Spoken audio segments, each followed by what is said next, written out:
জি, আমার মনে হয় আমরা শুরু করে দিই, তাই না? আহ, মোটামুটি 97 কিছুটা বেড়েছে। So let's get started. তো আমি শুরু করি।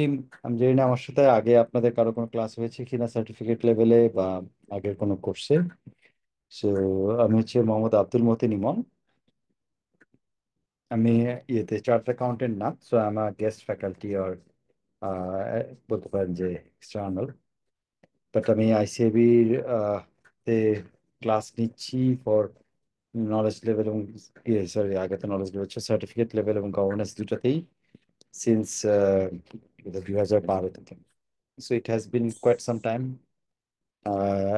মোটামুটি ক্লাস নিচ্ছি, এনজয় করি। I really enjoy taking this classes. আর যদিও আমি ডাইরেক্টলি আইটি তে এখন অ্যাসোসিয়েটেড না, but I started my career in IT technology নিয়ে। একটা সময় নিজেই সফটওয়্যার ডেভেলপার ছিলাম, আর্কিটেক্ট ছিলাম, এন্টারপ্রাইজ অ্যাপ্লিকেশন গুলো ইমপ্লিমেন্ট করতাম। সো বিভিন্ন সময় বিভিন্ন কোম্পানির কংগ্লোমারেট গ্রুপগুলোর আইটি লিড করেছি আর সিআইও অথবা হেড অফ আইটি হিসাবে। সো সেই ওয়েতে আসলে I have been quite deeply associated with this particular function or this particular stream of knowledge and work for quite some time, for almost half of my career, 15 years back. So last 10, 15 years, I have mostly been involved in businesses. I have mostly been involved in strategic management, leadership, and এই ধরনের রোলগুলোতে mostly business transformation অথবা business operation lead করা নিয়ে। Currently, I am working with a healthcare organization called Brava. So সেখানে CEO হিসেবে আছি। তার আগে এসিআর একটা সিস্টার কনসার্ন ছিল, পালস কেয়ার, ওখানে সিইও হিসেবে ছিলাম। তার আগে আমার নিজের একটা কোম্পানি ছিল, I am not sure whether you have heard of it, Doctorola. I was the founder and the CEO of that company. আর তার আগে বেশ কিছু আরেকটা সফটওয়্যার, একটা লজিস্টিক্স ইআরপি কোম্পানি ছিল, লজিস্টিক্স গ্রুপ। ওখানে আমি সিইও হিসেবে ছিলাম সিন্স 2012। আর rest of the time mostly যেটা বললাম যে IT leadership in different organizations like BOC, যেটা এখন Linde, and then Swedish company, then Rahimafrooz group, Rangs group, Expolanka group. So বিভিন্ন কোম্পানিতে আমি বেশ লম্বা সময় কাটিয়েছি। So to cut it short, I'm a strategic management professional and an entrepreneur.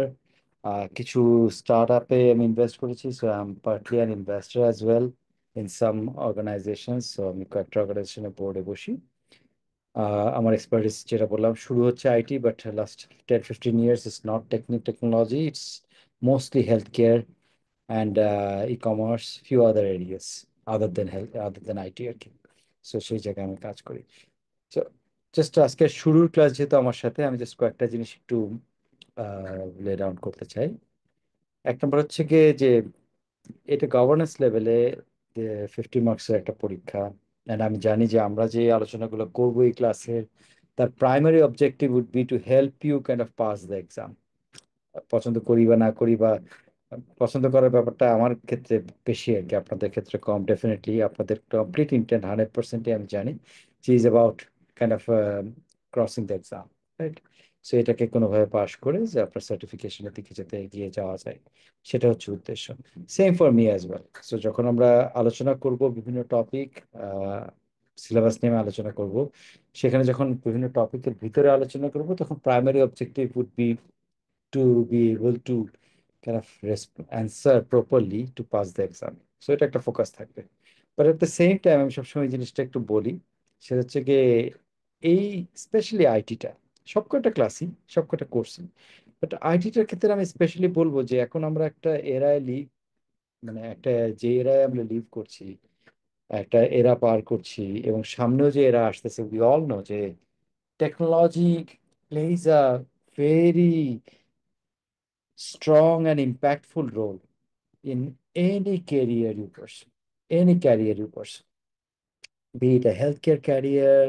যেমন আমি এখনই, আজকেও ইনফ্যাক্ট দুপুরের পরে বিকালের দিকে একটা লম্বা মিটিং করলাম একটা ইয়েতে, যেখানে আমাদের ডাক্তারদের প্রোডাক্টিভিটি, একটা হেলথ কেয়ার অর্গানাইজেশনের ডাক্তারদের প্রোডাক্টিভিটি এনহ্যান্স করার জন্য আমি একটা এআই সলিউশন নিয়ে কথা বললাম। কিছু লোকজনের সাথে, কিছু ভেন্ডরের সাথে, যেটা চুজ করলে, করতে পারলে probably we will be able to reduce time in unproductive work during a consultation, যেখানে পেশেন্টের দিকে বেশি মনোযোগ দেওয়া যাবে। সো সেখানেও টেকনোলজি চলে আসছে, রাইট? সো এখন টেকনোলজি এখন আর হেল্প বলে না, টেকনোলজি এখন হচ্ছে enabler of lot of functions, non technology functions, non technology businesses, non technology processes. তো সেই জায়গায় আসলে এরকম একটা এরায় যখন আমরা বসবাস করছি এবং আরো সিগনিফিকেন্টলি এগিয়ে যাচ্ছি, যে টেকনোলজি দিয়ে আমরা সারাউন্ডেড থাকবো, এই টাইপের জিনিসপত্র, যেখানে AI, cloud computing, AI, machine learning, হ্যাঁ, so block chain, these are things যেটা আসলে আমাদের আইটি লোক না হয়েও will become part and parcel of our life. হ্যাঁ, আমাদের একদম ওরকমই হয়ে যাবে। এরকম একটা এরায় বসে যদি কিছু আইটি আলোচনার সুযোগ পাওয়া যায়, I think that doesn't only help in passing the exam, that also helps in kind of get some starter idea, starter readiness to kind of adapt, embrace technology in life, in career, যেটা ultimately ক্যারিয়ারে help করবে। So আমি আসলে এইভাবে, এই নজরেও আসলে দেখতে পছন্দ করি এই ইন্টারাকশনটা, এই ক্লাসের ইন্টারাকশনটা। So definitely our primary focus would be about the exams. So আমরা সিলেবাস অনুযায়ী সিলেবাসের সাথে অ্যাডহেয়ার করব। সিলেবাসটা আমাদের কিছু লার্নিং অবজেক্টিভ দিয়ে ভাগ করা, সেই লার্নিং অবজেক্টিভগুলো কেন, সেই অনুযায়ী আমরা আগাবো। ওর মধ্যে যে ইম্পর্টেন্ট ডিসকাশনগুলো আসলে একটু মনে রাখা দরকার, বা আপনাদের কনসেপ্টগুলো ক্লিয়ারিটির দরকার, সো দ্যাট পরীক্ষার আগে আপনারা যখন রিভিশন দিবেন, যখন পড়বেন, তখন যাতে you are better prepared to answer to the questions, সেটার দিকে প্রাইমারি ফোকাস রাখা। But at the same time আমরা মাঝে মাঝে এই আলোচনার মধ্যে দিয়ে, কিপিং দ্য বাউন্ডারিজ ইনট্যাক্ট, আমরা চেষ্টা করব যে কনসেপ্টগুলো যাতে আপনাদের লাইফেও হেল্প করে, ক্যারিয়ারও হেল্প করে। আপনারা যখন ডিসিশন মেকার্স, আপনারা already many of you are decision makers, I am sure. So যখন আরো আস্তে আস্তে হায়ারার্কিতে ডিসিশন মেকিং এ মোর সিনিয়র এক্সিকিউটিভের দিকে, এক্সিকিউটিভ রোলস এর দিকে পৌঁছে যাবেন, তখন যাতে you can always integrate your knowledge with the IT tools, technology, যেটা আসলে বিজনেসের এনেবলার হিসেবে কাজ করে, সেটার দিকে যাতে ইন্টিগ্রেট করতে পারেন, বেটার ডিসিশন মেক করতে পারেন, সেটার দিকে আমার একটা নজর থাকবে ইনশাল্লাহ। সো আমি একটা জিনিস রিকোয়েস্ট করবো, যে এই ক্লাসটাতে we all are mature people, I am sure. Everybody যাদের প্রোফাইল পিকচার দেখছি বা দেখছি না, আই এম শিওর এই গভর্নেন্স ক্লাসে all of us are very matured, experienced, কিছু এক্সপিরিয়েন্স আমাদের অলরেডি ব্যাগে আছে। সো এই সময়টাতে ওই লজ্জা পাওয়া, ইন্টারাক্ট করতে গিয়ে, বা কোশ্চেন অ্যান্সার না করাটা আরেকজন করবে, আমি করে কি করব, আই হোপ উই হ্যাভ ওই জিনিসটা ক্রস করে চলে আসছি। হ্যাঁ, ওই সময়টা। So আমি খুব এনকারেজ করবো যে আপনারা পার্টিসিপেটিভ থাকবেন ইনটু দ্য ক্লাস। কারণ দেখেন, আমরা ভার্চুয়ালি ক্লাস নিচ্ছি জুমে, এমনিতেই খুব difficult to connect with all of you. এই যে যতজন অলরেডি 119, আমাকে বাদ দিয়ে 118, সো এই 118 জনের সাথে ডাইরেক্টলি কানেক্ট করাটা খুব ডিফিকাল্ট, তাই না? যখন আপনাদের প্রোফাইল, যখন আপনাদের ক্যামেরা অফ করা এবং কানেক্ট করা ডিফিকাল্ট। ফিজিক্যাল ক্লাস হলে বোঝা যায় যে ওকে, ওই কোনার ওই ভদ্রলোক বা ওই ভদ্র মহিলা বা ওই ছেলেটা, ওই মেয়েটা হয়তো বুঝতে পারতেছে না, তার ভিতরে একটা কনফিউশন কাজ করতেছে, বা আমি যা বলতেছি he is not, he or she is not kind of being able to trust it, believe it to be right. তার ভিতরে একটা চ্যালেঞ্জ করার একটা চিন্তা ঘুরছে, বিকজ তার ভিতরে একটা আলাদা করে প্রিকনসিভড একটা আইডিয়া রয়ে গেছে। ওইটা যখন ক্লাসে, ফিজিক্যাল ক্লাসে যখন বোঝা যায়, তখন আমরা চান্স পাই, অপরচুনিটি পাই, টিচার একটা অপরচুনিটি পাই যে ওটা ক্লিয়ার করে নেয়ার, হ্যাঁ, ওটাকে রিইটারেট করা। বাট এই জুম ক্লাসে with all the cameras turned off, even camera turned on থাকলে সবার চেহারা একসাথে দেখতে পাচ্ছি না, সো এটা is very challenging to understand. So নিজেদের স্বার্থে, ক্লাসের ইফেক্টিভনেসের স্বার্থে, if you can participate, if you can be responsive, class নিতে নিতে গিয়ে অনেক সময় অনেক কোশ্চেন করবো, হ্যাঁ, before I discuss a topic, আমি হয়তো আপনাদের কাছ থেকে জানতে চাবো। এটার উদ্দেশ্য, জিজ্ঞাসা করার উদ্দেশ্য কখনো এটা না যে আপনাকে, আপনি একটা ভুল উত্তর দিলেন, সো উই অ্যাডমনিশ, আমরা হাসাহাসি করলাম বা এটাকে ট্রিট করলাম এমন ভাবে যে কেন এই উত্তরটা জানেন না। The purpose is never that. The purpose is to ignite thoughts, যাতে পরে যখন আমি এক্সপ্লেইন করব জিনিসটা তখন আপনাদের সবার মাথার মধ্যে ওইটা বেটার ঢুকবে।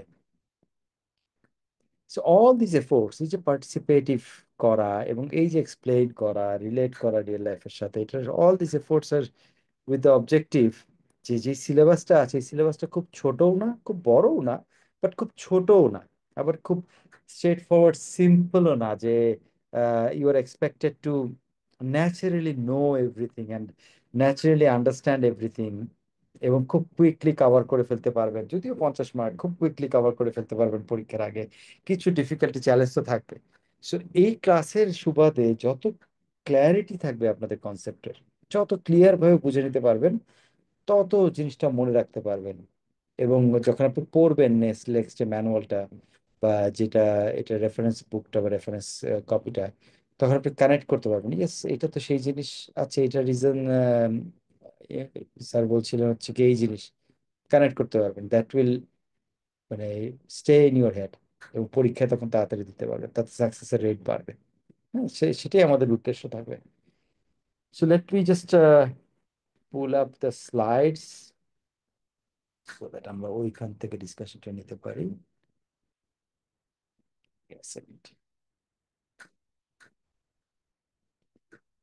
সো আপনারা ইন্টারঅ্যাক্টিভ থাকবেন আর কি। হ্যাঁ, আর আমি যখন কোনো কিছু আলোচনা করব, please never hesitate to stop me and ask a question. I don't mind, and I really take it very positively. হ্যাঁ, যখন আপনারা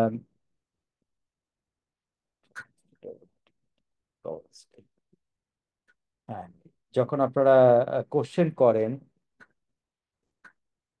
কোশ্চেন করবেন, আমাকে স্টপ করবেন, আই উইল বি হ্যাপি যে আপনারা ইন্টারাক্ট করছেন। So never hesitate to stop me and ask questions. And যদি রিপিট কোশ্চেনও করতে হয়, ডোন্ট ওয়ারি। আলহামদুলিল্লাহ, আল্লাহ তালা আমাকে যথেষ্ট ভালো ধৈর্য দিয়েছেন। আই হোপ আল্লাহ বাড়ায় দেখ ধৈর্য, যে ওতে আমি কখনো ডিস্টার্ব ফিল করি না। I feel happy. So before we get into the topic, get into the subject, any question, anything? আসসালামু আলাইকুম রহমতুল্লাহ। ওয়ালাইকুম স্যার, আসসালাম। একটু বিষয় একটু জানার ছিল। জি, অবশ্যই। সেটা হচ্ছে স্যার, আমাদের এই চ্যাপ্টারটা আইটি গভর্নেন্স, সেটা কি স্যার 50 মার্কসের না 100 মার্কসের? কারণটা হচ্ছে যে আমরা যেটা দেখলাম যে ওইটা লেখা আছে আবার অনলাইন। সরি, মাই অ্যাপোলজিস। হ্যাঁ, মাই অ্যাপোলজিস, ইটস 100 মার্কস। এটা 100 মার্কস। 100 মার্কসের। আচ্ছা। স্যার আর 100 আরেকটা মার্ক জিনিস স্যার, মেবি 150টা এমসিকিউ থাকবে স্যার। হুম হুম, রাইট। আচ্ছা আচ্ছা, মানে এমসিকিউ বেসড হবে। এটা কি স্যার আমি ওই যে আমরা সিএল এ সামহাও, যেভাবে হ্যাঁ, সিএল এ যেভাবে পড়েছি সেভাবে ওরকম এমসিকিউ মানে বেসড হবে। যেভাবে পরীক্ষা দিয়েছি, মানে অনলাইন এবং এমসিকিউ বেসড, অ্যাবসলিউটলি, সেই টাইপের হবে? অ্যাবসলিউটলি সেই আচ্ছা, টাইপেরই হবে। জি স্যার। আরেকটা জিনিস স্যার, যে আমরা আমাদের যে ম্যানুয়াল যেটা আছে সেটা তো হুম হুম ইলাবোরেটলি ডিসকাস করা নাই, মানে শর্টলি হুম হুম। দেখা যায়। এবং সেটাকে আমরা সিসা থেকে পড়বো, সিসা বই থেকে ইয়ে করবো নাকি? জি, ওটাতে আমি আসবো সামনে। বাট ইউ আর জি sir. Absolutely right to answer to your question. আমাদের সিসা ম্যানুয়াল যেটা 2024, দ্যাট ইজ দ্য জি sir. Main thing, except for the IT policy, এই জাতীয় জিনিস যেগুলো আছে, হ্যাঁ, আইসিটি পলিসি, ওইগুলো আমরা একটু জি স্যার। বাইরের এক্সটার্নাল সোর্স থেকে পড়বো। আরেকটা জিনিস স্যার, সেটা হচ্ছে যে আমাদের কাছে যে বইটা আসছে সেটা হচ্ছে সিসা 2018।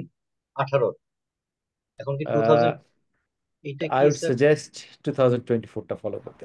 24টা? এখন স্যার 24টা কি 24 available? আমি দিতে পারবো। আচ্ছা। আপনারা যদি জোগাড় করতে না পারেন, আমি দিতে পারবো। শুক্রিয়া, শুক্রিয়া স্যার, ইউ শুক্রিয়া। স্যার, সত্যি আপনার কাছ থেকে নেবো থ্যাংক ইউ আমরা স্যার। স্যার।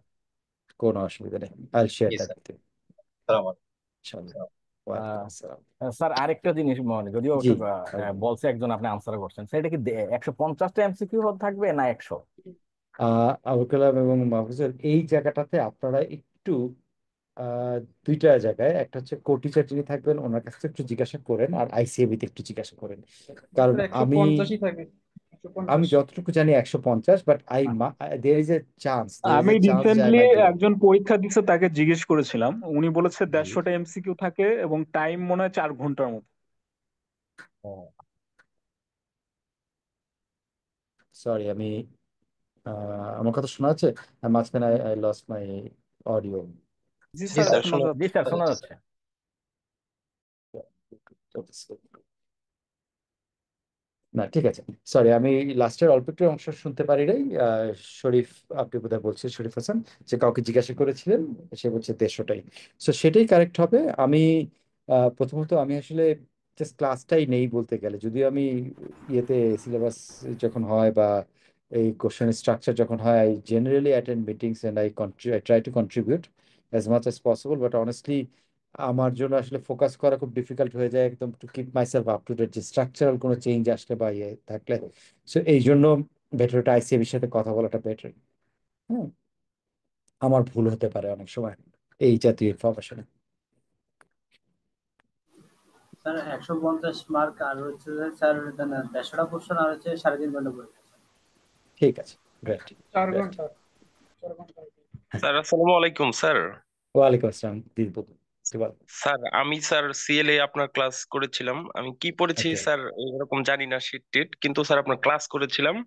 করার পরে দেন হচ্ছে স্যার 50 মার্কের কোশ্চেন স্যার আমি 15 মিনিটে পরীক্ষা দিয়ে চলে আসছি। দেন হচ্ছে স্যার ফার্স্ট ডিউতেই এ আসছিল। আই বিলিভ স্যার, মাশাআল্লাহ। আমার মনে হয় যে পিএলএ আপনার ক্লাস করলে 150টা হোক বা 200টা হোক পাস করবো। এ ভাই, এত বড় এক্সপেকটেশন রাখেন না। It is not the class, it is how you take it forward, you prepare your self. It is all about that. So ক্লাসে আমার কাজ থাকবে হচ্ছে কি আপনাদের কনসেপ্টটাকে ক্লিয়ার করা, সেই জন্য আমি কথা অনেক বেশি বলে। আপনি যেহেতু আমার ক্লাস করেছেন, so I am sure you know যে আমি অনেক কিছু অনেক ডিটেল এক্সপ্লেন করি, ইচ্ছা করে করি। বিকজ এক্সাম্পল এবং ডিটেল দেয়া থাকলে না ওটা মাথার মধ্যে বসে ভালো। তখন আপনি যে প্রিপারেশনটা নেবেন দ্যাট উইল বি, ওখানে একটু হেল্প হবে। বাট প্রিপারেশনের কোনো বিকল্প নাই। হ্যাঁ, সো প্রিপারেশন রাখবে আগে থেকে। এক্সপেকটেশন হাই থাকলে তখন দেখা যায় প্রিপারেশনে শর্ট পড়বে। Don't do that. ইনশাল্লাহ you all will be successful. Thank you. আর কারো কোনো প্রশ্ন? স্যার সিসা 28টা ফলো করলে কি কোনো প্রবলেম হবে? 28 তো নাই, 24 or 18, মানে সিসা 18 এর কথা বলছিলেন আপনি? সিসা ম্যানুয়ালটা। জি জি, সিসা ম্যানুয়ালটাই ফলো করবেন।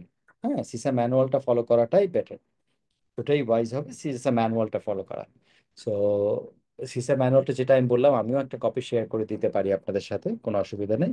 এবং এইখানে যখন আমরা দেখবেন যে লেকচারে যখন কভার করব, probably I have put remarks, যখন আমি প্রত্যেকটা টপিক যখন আলোচনা করব, যেখানে শুরুতেই আমি যেখানে লিখে দিয়েছি দেখেন, chapter 3 CISA official review manual 2024। So এই যে এই অংশটুকু, এই লার্নিং অবজেক্টিভটুকু আসলে কোন চ্যাপ্টারের উপরে ফোকাস করা, I will have, we will always have this reference, যাতে আপনি সিসা ম্যানুয়ালে আবার ওই পার্টিকুলার চ্যাপ্টারে গিয়ে দেখে নিতে পারেন। হ্যাঁ, যে এইখানে যে আলোচনাগুলো হয়েছে ক্লাসের, সেগুলো সিসা ম্যানুয়ালের এই জায়গা থেকে হয়েছে। সো ওই জায়গায় আরেকটু ইলাবোরেটিভ থাকবে সিসা ম্যানুয়ালে। আর ক্লাসে তো আর অত ইলাবোরেটিভ যাওয়া সম্ভব না, সব কিছু কভার করা সম্ভব না। মোস্টলি ইম্পর্টেন্ট এবং একটু কমপ্লিকেটেড টপিকগুলো আমরা ক্লাসে কভার করব। But when you go back to the CISA manual and you have this reference যেটা এক্স্যাক্টলি ওই চ্যাপ্টারের আলোকে করা, তখন it becomes easier for you to prepare yourself. Okay, but CISA ম্যানুয়ালটা ফলো করাটা better for most of the course. কিছু contemporary knowledge আছে যেগুলো হয়তো সিসা ম্যানুয়ালে একদম অতটা থাকবে না। যেমন অনেক সময় ফিনটেক, এগুলি কিছু কোশ্চেন মাঝে মাঝে ওখান থেকে এসে পড়ে, ফিনটেক, ব্লকচেইন, ক্লাউড কম্পিউটিং, আমরা আলোচনা করব এগুলা। বাট ওগুলো হয়তো সিসা ম্যানুয়ালে অত অ্যাকুরেটলি হয়তো থাকবে না। So you may have to rely on sources other than CISA manual for few topics. আর যেটা পলিসির কথা বললাম, পলিসিটা বাইরে থেকে আসবে, বাকি সব সিসা ম্যানুয়াল থেকে you can safely prepare yourself. Okay,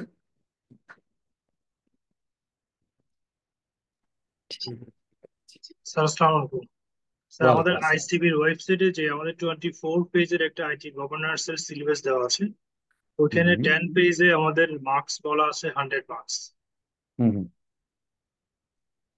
right right, 100 marks. আমি প্রথমে ভুল বলেছিলাম, পরে ওটা কারেক্ট করলাম, আপনাদের কারো একজনের ফিডব্যাকের উপরে বেস করে, যে এবং আমার এখানেই দেখে, যে আমার এখানে দেখেন লেখা আছে যে টোটাল 100 মার্কস।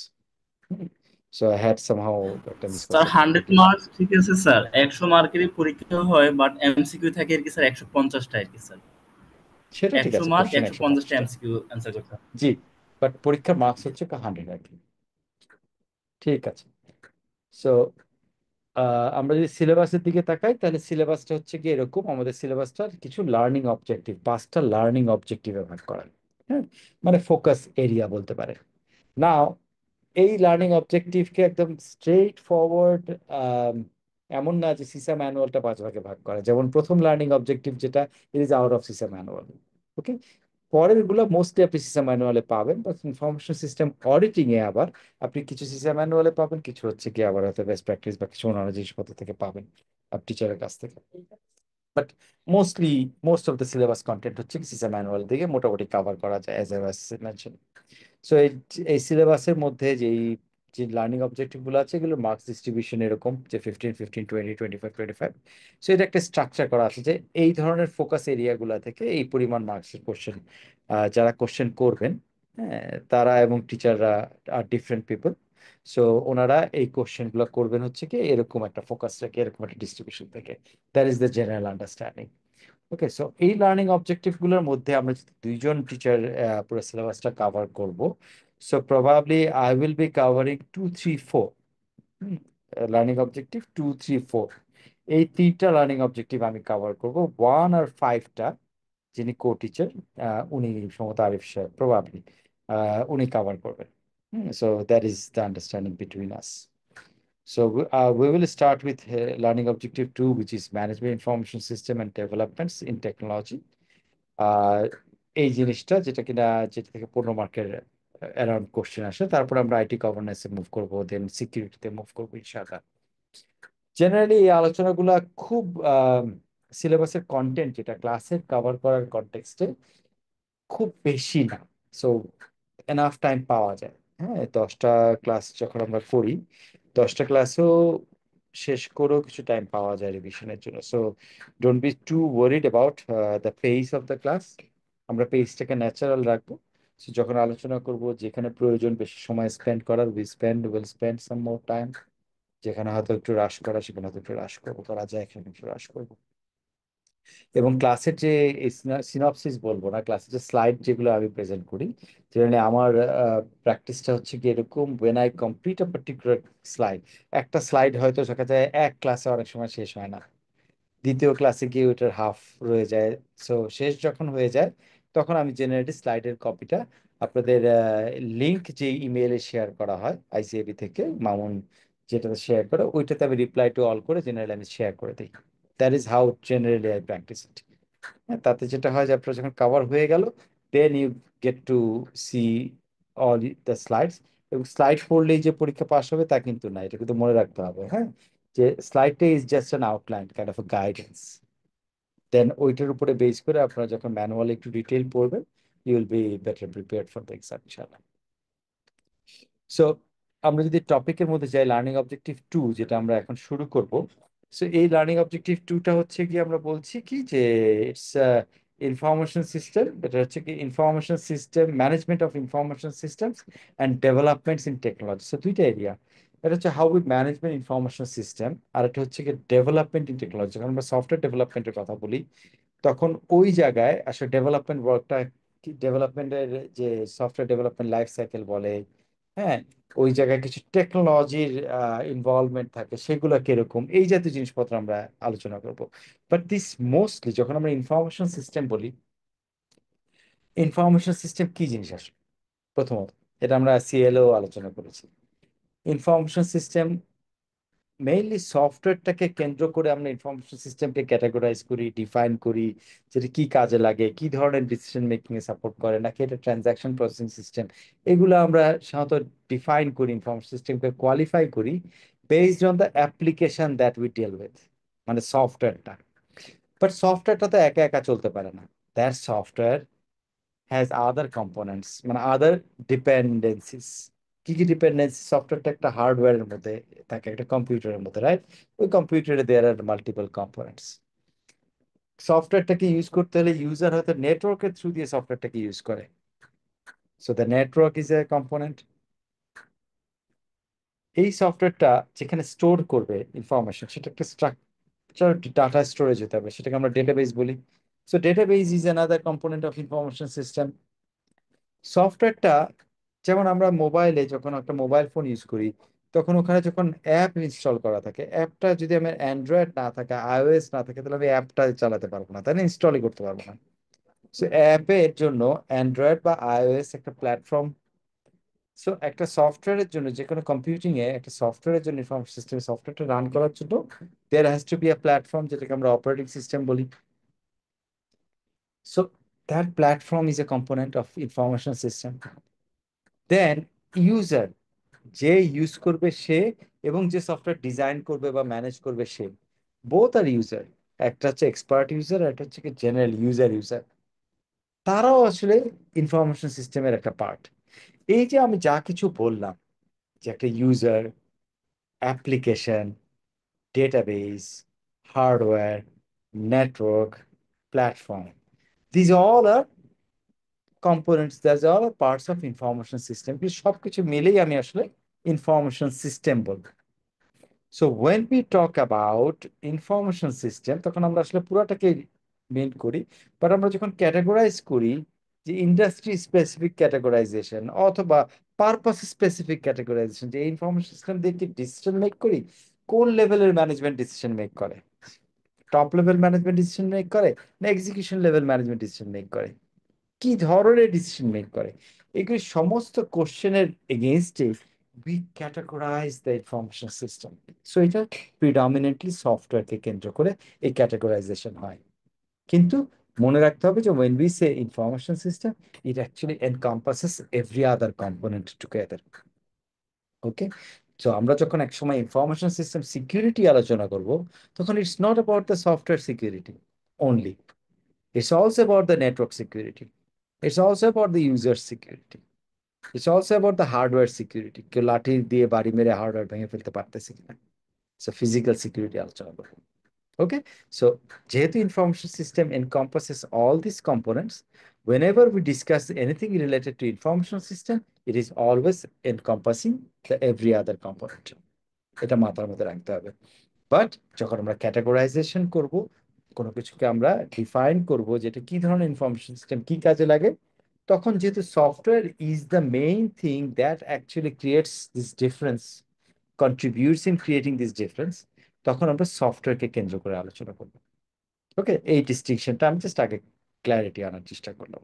সো আমরা এই চ্যাপ্টারের বা এই যে লার্নিং অবজেক্টিভ, যেটা mostly chapter 3 of this CISA manual, CISA official ম্যানুয়ালের চ্যাপ্টার 3-তে আমরা most of the relevant topic পাবো। সেই আলোচনার মধ্যে আমরা যেই টপিকগুলো খুব সিগনিফিকেন্টলি কভার করব, সেগুলো হচ্ছে কি decision support system, management information system, যেটা আমি শিওর আমরা প্রবাবলি সার্টিফিকেট লেভেলেও আমরা আলোচনা করেছি। আপনারা যারা সার্টিফিকেট লেভেলে ক্লাস করেছেন আর পড়েছেন তো পাস তো করেছেন। So there were this things, decision support system, management system, management information system, right? MIS, TSS পড়েছি না আমরা, নলেজ ম্যানেজমেন্ট সিস্টেম। এইগুলা সেই আলোচনারই একটা রিপিটেশন করতে গেলে, বাট এটাকে আরো এক্সটেন্ডেড ওয়েতে আমরা আলোচনা করবো সিসা ম্যানুয়ালের পার্সপেক্টিভে। সেখানে আমরা আরো কিছু অ্যাট্রিবিউটস আলোচনা করবো, যেগুলো আমরা হয়তো তখন আলোচনা করিনি certificate. Then the other part of this learning objective will focus mostly on technologies that contribute in enhancing information systems capabilities. Most importantly, decision-making capabilities. অর্থাৎ ডিসিশন সাপোর্ট সিস্টেমে এই ধরনের টেকনোলজি কিভাবে রোল প্লে করতেছে, why they are special, why they are needed. সেখানে আমরা হয়তো AI, ML নিয়ে আলোচনা করব, artificial intelligence, machine learning, fuzzy logic, virtual reality, augmented reality, cloud technology, how these are big data, how these technologies are contributing into making better information system, making better decision support system. So that is other part of the discussion that we will cover under this learning objective. Clear? Any questions so far before Yes. we question? Yes, na clarity? Yes. Clarity, yes, sir. Clarity, yes, clarity. Thank you. So আমরা প্রথমে আসতেছি হচ্ছে decision support সিস্টেমে। Before I move to this decision support system, একটা just recap করা একটা আলোচনা from certificate level. So আমাদের ইনফরমেশন সিস্টেম আমরা ব্যবহার করি কি জন্য? Mainly purpose of information system কি জিনিস? এই যে আইটি সিস্টেম ইউজ করি, অ্যাপ্লিকেশন ইউজ করি, বড় বড় অ্যাপ্লিকেশন, ছোট ছোট application, what ever the size of the application, যেটা ইউজ করি এটা কেন ইউজ করি, কি পারপাস, আমাদের কি কাজে লাগে বলেন দেখি।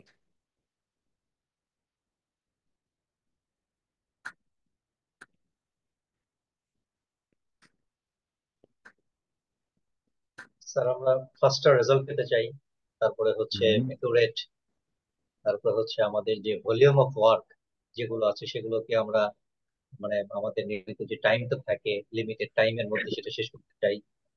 রাইট, এই বেনিফিট গুলোর জন্যই আমরা আমাদের সিস্টেমটাকে ইমপ্লিমেন্ট করি এবং আমরা সিস্টেম থেকে বেনিফিট নিতে নেই। Absolutely, absolutely. আর কেউ? Thank you.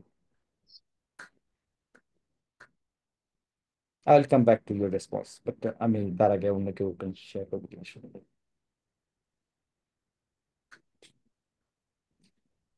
মাহফুজ যেটা বললেন, ইউ আর রাইট। তবে এইটা ইনফরমেশন সিস্টেমের আমরা সাধারণত এটাকে বলি না, এটাকে মোর বলি হচ্ছে কম্পিউটার কেন ব্যবহার করি। ঠিক আছে, কম্পিউটার ব্যবহার করি হচ্ছে গিয়ে ফাস্টার প্রসেসিং এর জন্য, ফাস্টার কাজ করার জন্য। কম্পিউটার ব্যবহার করি অ্যাকিউরেট কাজ করার জন্য। কম্পিউটার ব্যবহার করি রিপিটেটিভ কাজ করানোর জন্য, যাতে মানুষ যদি ব্যবহার করে, মানুষ যদি ওই একই কাজ করতে থাকে বারবার, তাহলে মানুষ ফ্রাস্ট্রেটেড হয়ে যাবে, বোর হয়ে যাবে, হ্যাঁ, আত্মহত্যা করতে চাবে রীতিমতো, যে আমাকে দিয়ে 10,000 বার একই ক্যালকুলেশন করেছে। But computer do not mind, তাই না? Computer do not mind. So এগুলো হচ্ছে গিয়ে মোস্টলি এনার্জি স্টোরেজ, আর এটা হচ্ছে স্টোর করার capability. So these are fundamental values that a computer system, a computer offers to the humanity. When we focus on information system and predominantly that application driven for information system, তখন আমরা এটা use করার number one reason বা সবচেয়ে বড় reason যেটা, সেটা হচ্ছে গিয়ে ডিসিশন মেকিং। আমরা বিজনেস ইউজার হিসেবে আমি প্রথমত ক্লিয়ার করি, ডিসিশন মেকিং দুই ধরনের। একটা হচ্ছে গিয়ে সিস্টেম ডিসিশন মেকিং, একটা business decision making. System decision making এ প্রথমে আসি। যেমন আমি যদি একটা ফ্যাক্টরির কথা চিন্তা করি, সে পানির বোতল রিফিল করতেছে একটা ফ্যাক্টরিতে, ঠিক আছে? সো পানির বোতল তিন রকমের সাইজে আছে। একটা 650 ml, সরি একটা 200 ml, একটা 650 ml, আর একটা 1.5 লিটার, 1,500 ml। ওকে, তিনটা সাইজের পানির বোতল। এখন পানির বোতল, খালি বোতলগুলা লোড করা হচ্ছে লাইনের এক জায়গায়। বোতলগুলা ঘুরতে ঘুরতে ঘুরতে ঘুরতে দেখি না টিভিতে অনেক সময় অ্যাডভার্টাইজমেন্ট, বোতল ফিল হচ্ছে, দেন ক্যাপ পরায় দিচ্ছে, সিলিং হয়ে যাচ্ছে, প্যাকেজিং হচ্ছে, 24টা করে বোতল একটা কার্টুনে ঢুকাই দিচ্ছে, কার্টুনটা র্যাপ আপ হয়ে যাচ্ছে, র্যাপিং হয়ে যাচ্ছে, তারপরে লেবেল পেস্ট হয়ে যাচ্ছে, ট্রাকে উঠে যাচ্ছে, তাই না? খুব সুন্দর হ্যাপি সিনারিও দেখতে পাই। তো এই যে এই জায়গাটাতে বোতলটাতে 1.5 লিটার পানি ভরবে না 650 ml পানি ভরবে না 200 ml পানি ভরবে, সেইটা হয়তো মেশিনটা ডিসাইড করে। এইটাও এক ধরনের ডিসিশন মেকিং। মানে নর্মালি এটাকে সিস্টেম ডিসিশন মেকিং বলি আমরা, এটাকে আমরা প্রসেস কন্ট্রোল বলি। But process control is also a decision making, যেখানে সিস্টেমের ভিতরে আগে থেকে প্রোগ্রাম করে দেয়া আছে যে বোতল সাইজ কতগুলো এখন লোড করা হইলো, বা ইনপুট দেয়া আছে যে এখন প্রথমে 2,500 বোতল লোড করা হয়েছে হচ্ছে 200 ml। সো 2,500 বোতল পর্যন্ত বিভিন্ন রকমের সিস্টেম হতে পারে। যদি একটু ব্যাকওয়ার্ড সিস্টেম বলি, তাহলে লোড করে দেওয়া আছে 2,500 সিস্টেম, বোতল দেওয়া হয়েছে এখন 200 ml এর, করার পরে 650 ml এর 2,000 বোতল যাবে। তো সেই অনুযায়ী সে পানি ভরবে, কতটুকু পানি ভরবে, একটু স্পিল ওভার করবে না, কারণ তার কাছে ইনপুট দেওয়া আছে, সেই ইনপুট অনুযায়ী সে ডিসিশন নিচ্ছে যে কতটুকু পানি ভরতে হবে। আবার মডার্ন মেশিনে বলবে যে আমি ইনফ্রারেড দিয়ে আগে টেস্ট করবে বোতলের তলা কত নিচে, তার উপরে সে আইডেন্টিফাই করে ফেলবে বোতল কত এমএল এর, সেই অনুযায়ী সে পানি ভরবে। সেটাও সে ইনফরমেশনের উপরে বেস করে ডিসিশন নিচ্ছে। আগেরটাও ইনফরমেশন, ম্যানুয়াল ইনপুট ইনফরমেশনের উপরে, পরেরটা অটোমেটেড একটা ইনপুট তৈরি করে ইনফরমেশনের উপরে ডিসিশন নিচ্ছে। বাট বোথ কেসে সে ইনফরমেশন কালেক্ট করতেছে অ্যান্ড ডিসিশন নিচ্ছে। So that is also an information system. Okay, but that is not a business information system. That's a process information system. That's a system control. But for business people, for users like us, আমরা কি করি, একটা software use করি to make better decision. এখন ডিসিশনটা আমরা একটা সফটওয়্যারের লাইফ সাইকেলের কোনো একটা পর্যায়ে নিই, হয়তো আমি দেখতেছি যে আমি তো একটা সফটওয়্যারতে ইনভয়েসিং করতেছি, এখানে আবার ডিসিশন মেকিং এর ব্যাপার কোথা থেকে আসলো মনে হতে পারে। যদি আমি পিস মিল ভাবে দেখি, ওই সিস্টেমে যত যে ইনভয়েস হচ্ছে দিনের শেষে আমি যদি শুধু টালি খাতার মতো দেখি যে এই পার্টিকুলার প্রোডাক্টটা কত টাকার সেল হয়েছে এবং কয়টা সেল হয়েছে, এই ইনফরমেশনটা নিয়ে আমি তো আলটিমেটলি কিছু একটা বসে থাকবো না, আমি তো কিছু একটা ডিসিশন নেব। যদি দেখি দিনকে দিন এটা বেশি সেল হচ্ছে, তাহলে আমি এটার উপর ইনভেস্টমেন্ট বাড়াবো। That is also a decision making. This system is contributing into making decisions. Okay, so generally saying every information system contributes to decision making. That is the purpose of information system.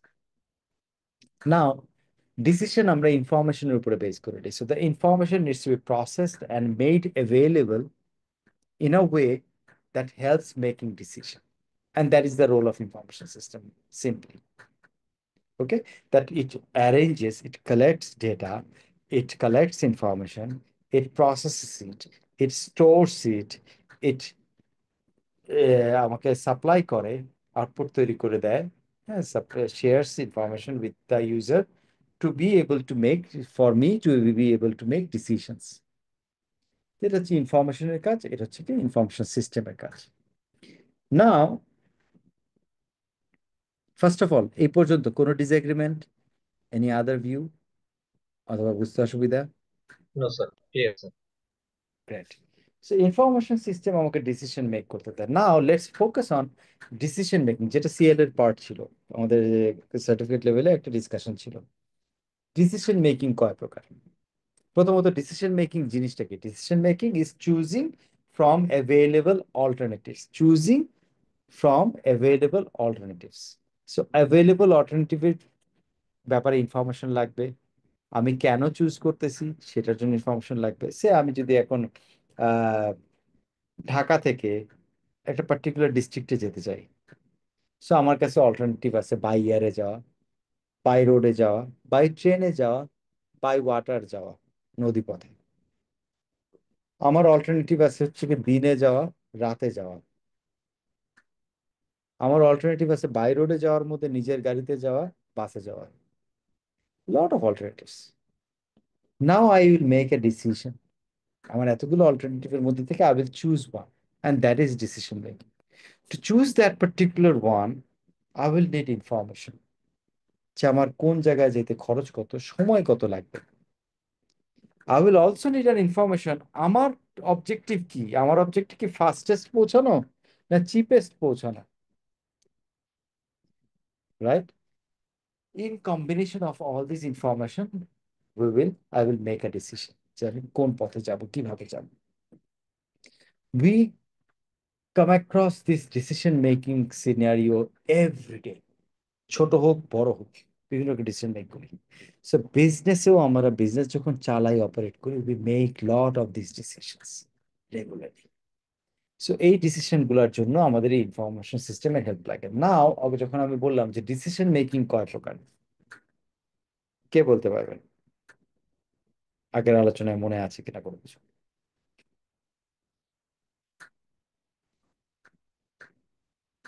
No problem, let me fill in. Generally decision making কে আমরা broad নিই। Sir, দুই জি প্রকার মাহফুজ বল। দুই প্রকার দুই বলেছিলেন, প্রকার। একটা হচ্ছে সিস্টেম ডিসিশন, একটা হচ্ছে business decision. Yes, that is one type, যেটাতে আমি বলতেছি প্রসেস কন্ট্রোল, আর এটাকে বলতেছি ডিসিশন মেকিং। ওকে, সিস্টেম ডিসিশনকে আমি বলতেছি প্রসেস কন্ট্রোল। Process control. আর বিজনেস ডিসিশন মেকিং কে বা পিপল যে ডিসিশন মেকিং, ওখানে কে বলতেছে ডিসিশন মেকিং। সিস্টেম আসলে ডিসিশন মেক করে, এটা বলতে শুনতে জানি কেমন লাগে। ওকে, সিস্টেম যখন নিজে নিজে করে, তখন আমরা এটাকে প্রসেস কন্ট্রোল বলে ওকে একটু অপমান করে দিই, একটু ছোট করে দিই, নিজেদের সমপর্যায়ের আনি না। বুঝা গেছে? So when we say decision making কয় প্রকার, তখন আমি মানুষের পর্যায়ে ডিসিশন মেকিংটাকে এবার দুই প্রকারে চিন্তা করছি, সেটাও দুই প্রকার আসলে। দুই প্রকারের মধ্যে একটাকে আমরা বলি হচ্ছে কি প্রোগ্রামড ডিসিশন, একটাকে বলি হচ্ছে নন প্রোগ্রামড ডিসিশন। ওকে, প্রোগ্রামড মানে কি? প্রোগ্রামড মানে anything that is preset, that is configured, that follows certain rules, that is binded, that we have drawn a boundary for, then we refer refer to that as programmed. তার মানে আমি যদি একটা ক্যালকুলেটরের কথা চিন্তা করি, ক্যালকুলেটরে আমি 4 + 6 যদি দেই, it doesn't have an option to yield 11, right?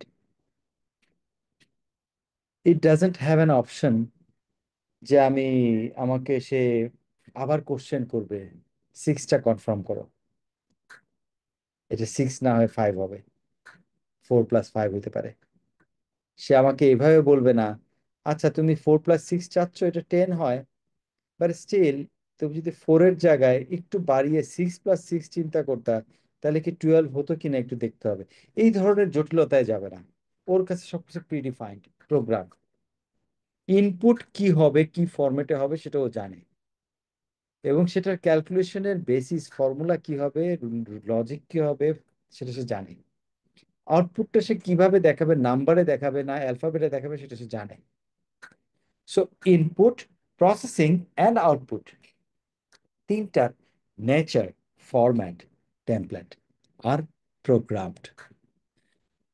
আমাদেরও বিজনেসে এবং লাইফে এরকম প্রচুর ডিসিশন মেকিং আছে, যেখানে ডিসিশন মেকিং সিনারিও, যেখানে things are like this, programmed, preset, that we know exactly what are the kind of inputs we are going to accept for processing, what are the type of processing rules that we will have, fixed rules, and what is the output format and frequency that we will have fixed. এই টাইপের decision making কে আমরা বলি programme decision making. Example ধরেন, আমি সবচেয়ে common example দিই, inventory রিপ্লেনিশমেন্ট। আপনি একটা ওয়্যার হাউস ম্যানেজ করতেছেন, ইনভেন্টরি ম্যানেজ করতেছেন। Warehouse, you have got hundreds of thousands of different type of SKUs, stock keeping units, different type of product. So you have an inventory register for every product. এখন আপনি ব্যবসা করেন ওই প্রোডাক্টের, we are in a trading business, hypothetically. আপনার কোন একটা product মার্কেটে খুব চলে, আপনি আবিষ্কার করলেন, ইনভয়েস আসছে, কাস্টমার কিনতে চায়, প্রোডাক্ট আপনার স্টকে নাই, কাস্টমার আপনার জন্য বসে থাকবে 3 দিন সাপ্লাই আবার আসার জন্য, not necessarily, you will lose the customer to competition, right? So can you afford to identify inventories kind of empty হয়ে যাওয়া কাস্টমার অর্ডার পাওয়ার পরে?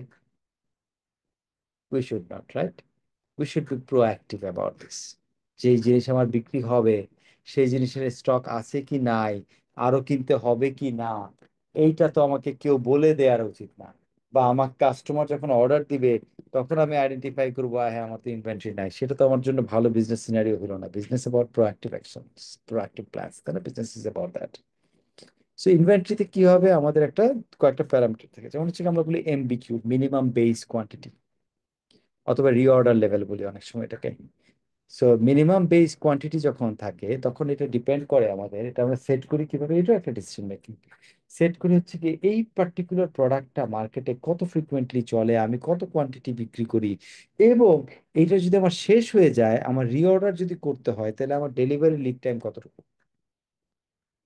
সো আমার যদি দিনে 10টা করে বিক্রি হয়, আর আমার যদি এটা ডেলিভারি লিড টাইম 7 দিন হয়, তাহলে আমার অর্ডার প্লেস করতে হবে সাপ্লায়ারের কাছে কত স্টক থাকতে, মিনিমাম 70টা। প্লেন এন্ড সিম্পল, আমি যদি সিম্পলিফাইড ভাবে বলি। আবার 70টা, এটা যদি আমি ট্রাকে করে আনতে হয় আমার সাপ্লায়ারের কাছ থেকে, অনেক ডিস্টেন্স থেকে, 70টা প্রোডাক্ট ট্রাকে করে, এক ট্রাকে করে এনে পোষাবে না। তাহলে আমার মিনিমাম অর্ডার কোয়ান্টিটি সে 210টা হওয়া উচিত, যাতে আমার ট্রাকের খরচেও পোষায়। ইকোনমিক অর্ডার কোয়ান্টিটি বলে এটাকে, ইওকিউ। সো আমার এমবিকিউ, মিনিমাম বেস কোয়ান্টিটি, আমি ডিটারমাইন করতেছি আমার এইটা ফাস্ট মুভিং, স্লো মুভিং মার্কেটে এটা যাওয়ার কি, কত কোয়ান্টিটিতে 7 দিনে যাবে বা কয়দিনে যাবে, আমার রিঅর্ডার করলে সেটা লিড টাইম কতটুকু, আমার জন্য ইকোনমিক অর্ডার কোয়ান্টিটি কতটুকু। এই ইনফরমেশন গুলোকে কম্বাইন করে আমরা এমবিকিউ সেট করি, মিনিমাম বেস কোয়ান্টিটি। ওকে, ওয়্যার হাউস। নাও এখন মিনিমাম বেস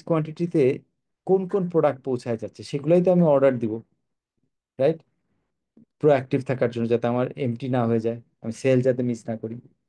এইটা একটা ডিসিশন মেকিং, যে আমি কোন কোন প্রোডাক্ট অর্ডার দেবো।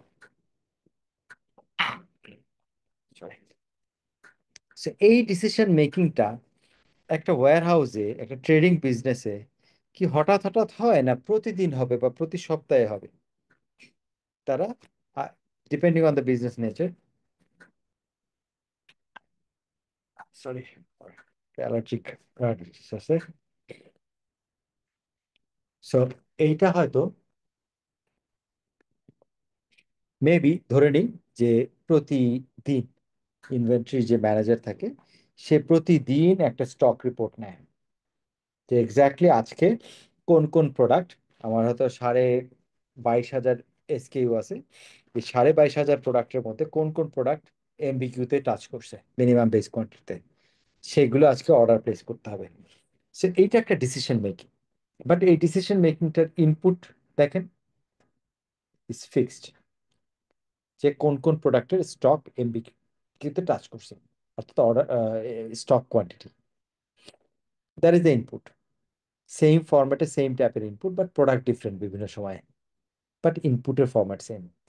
প্রসেসিং, যদি এটা এমবিকিউ টাচ করে এবং ইওকিউর সাথে যদি ম্যাচ না করে, মানে আমার ইন ট্রানজিট সে, আমি যদি এরকম হয় একটা চেক পয়েন্ট হচ্ছে গিয়ে অলরেডি এই ইনভেন্টরিটা ইন ট্রানজিট আছে, অর্থাৎ আমি এইটার অর্ডার আগেই দিয়ে ফেলছিলাম, সেটা এখনো এসে পৌঁছায় নাই, সো সেটা এসে পৌঁছায়, আমি যদি আবার রিঅর্ডার করি তাহলে ওভার স্টকিং হয়ে যাবে, দ্যাট ইজ অলসো প্রবলেমেটিক।